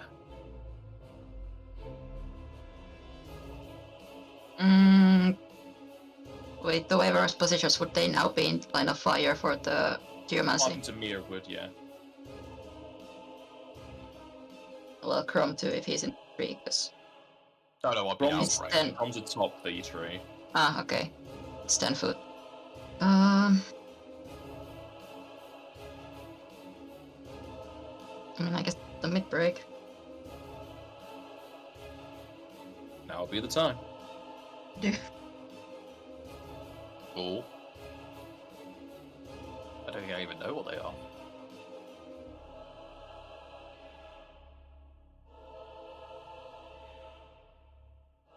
Okay, that's interesting. Sure, let's go with that.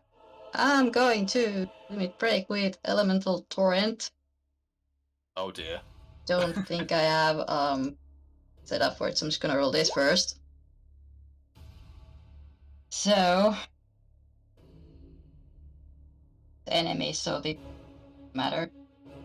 Oh nice. Uh, Oh my so god. it's the status 2d6 effect. of non-elemental damage at this stage. Reflex save to half it. Is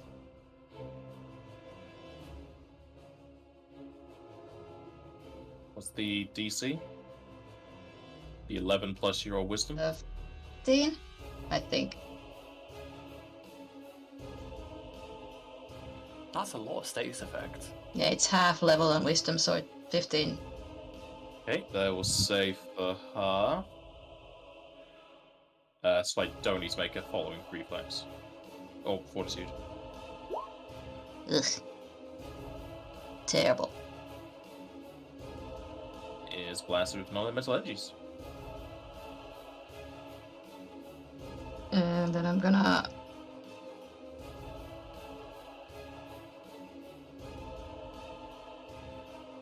hustle around Alrighty. somewhere. Did you fast heal? I will. she gets it, or yeah, they get it now that it's the Sun Falcon's turn. I'm just trying to keep The it loud. Sun Falcon turns to Demir and Clark and shoots down a cone towards both of you. And I need you to give me a reflex save, please.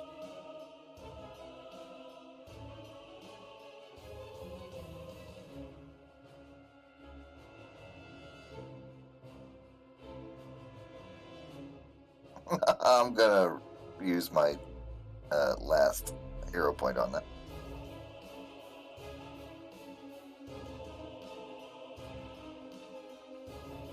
Jester? Sorry, I Chloe Good at talking to me. reflex.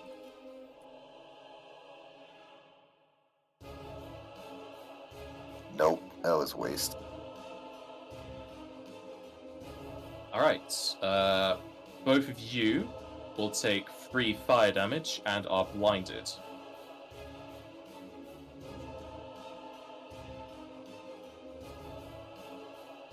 The Sun Falcon is then going to fly around to here. And I need Mentha to give me a fortitude save, please. Why you bully? Alright, you're not fatigued.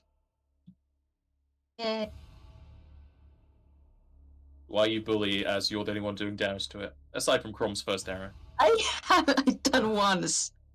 I've aimed towards it twice and done nothing. You did big loud noises, that's what it doesn't like.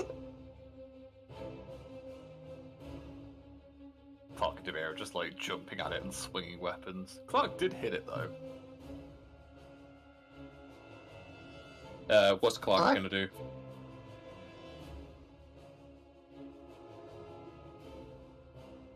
Jester? I think he's being Chloe'd. I am being Possibly. Chloe. What's up? You're blinded and the Sun Falcon has moved. So you can move at half speed. I think you'll still get to their area. But it will be mischance to try and attack them. Do I still need to Especially jump? since they're in the... Yes.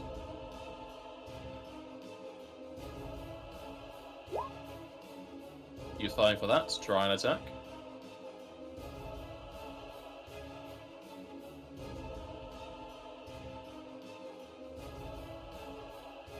That'll be a miss.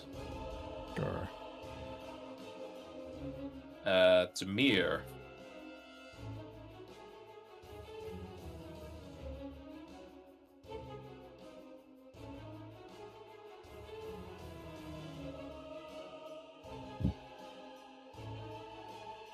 Entro? Yeah, I'm trying to figure out what I got. Nothing I can do. I'm blind. I've got no more lay on hands. I've got no MP. I got no way of finding the Falcon. I can yell at you where it is. Honestly, I'm just gonna try to hunker down and try to clear my eyes if I can. Alright. I don't think it's gonna do anything, but I'll just like blink rapidly and yeah, just sit here and see if I can see soon. Crom. Okay. It seems it's like burning up stuff that hits it. I don't think the net's gonna work. So, if I was to try and run out of like the branches of the tree and jump onto the Falcon, would it be acrobatics? It could be acrobatics, but it depends what you want to do with the Falcon, because you can't just stay on it unless you try and like grapple it No, to the I'm floor. attempting to grapple it, like literally grab it and try and Yeah, grapple it'd it be and then pin it. acrobatics and CMB. Oh god, I've got -2. Okay. You're not fatigued anymore right now. No, I mean I've just got -2 flat because of armor. Ah. Pray for me. Oh. Nope. So, as you try to jump out the tree at the Falcon, you instead just plummet to the floor and take 3 damage. Sick. That's my movement. I'll just shoot it again. That was very lackluster. Uh-huh. Oh, spicy. That is not lackluster. You shoot it and deal another good amount of damage to its chest as the arrow burns up. Let me see my arrows Mentha. out, actually. Chrome and Clark again on the radius. Yes. Okay, then I'm just gonna take a mud shot at it. That water might help. It is earth and water, so roll.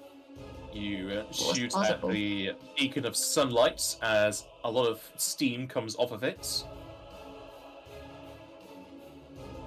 Move away.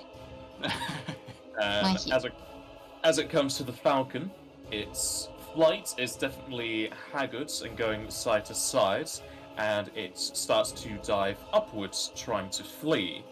However, as it does so, you can see several of its feathers start to peel away as they fall to the ground. The body of the falcon engorges as its wings explode into sets of three. Though they are clawed and mangy, it tries to fly with its new winged capabilities, though it seems like it wasn't expecting how it was to be.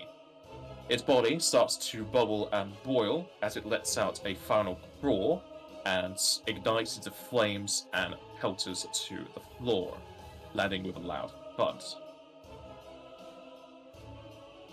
Wait, it's dead? It's dead. Woo! It was mutating, but it did not accept the mutation very well. How long wait, does so the it blind mutated. last for? The blind was only going to last for one more round. Meant that gets 1 more HP back after the fight. No, I took the HP, so that was 2. What What's happened? that? I took the HP on my round.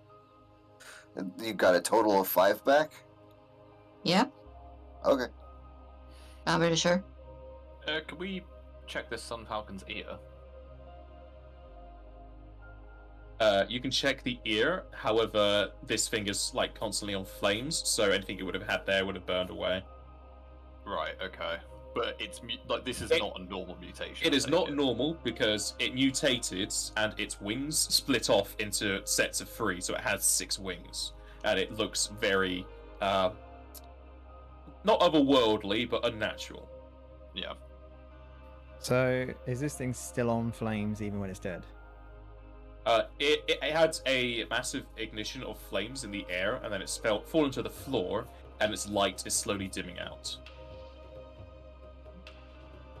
Right, that was not fun. I'd not like to do that again. I admit, I'm not the greatest against flying creatures. But We at need to least get I still you had a a spring in bow. my step. I think I would have been better off if I started with the staff instead of the axe. It may well be, Demir. Well, let's get this thing back to them gentlemen. Agreed. You live and you learn as long as you live. Clark, do you want this bow? A composite longbow? No thanks. I have no strength. Alright, fair enough.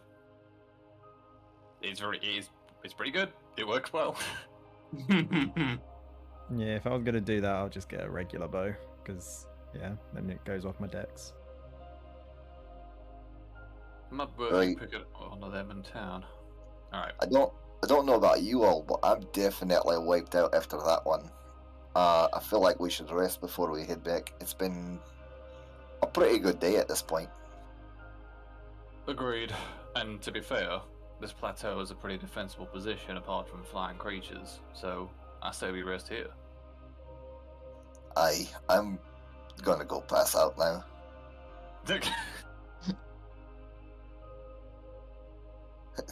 Demir crawls over here and curls up with some rocks. Get some Hi. shade. I'll take a rest. And I am then, going to I'll head take out. last I watch. will see you guys next time. Thank you guys for the fun. Glad you could make Yep. it. With the defeat of the Sun Falcon, we will end the session there. Thank you for the session. Thank you very much. Thanks for the game. When are you playing next? That's the real question. 'Cause we're already up You've to the got to put 30th, it in the aren't we? Discord as a new month. Ah, fair enough. It is a new month indeed. We'll have to ask around where everyone's free. Alrighty. Well, thanks for the sesh, and I'll see you guys later on. Take care. Later.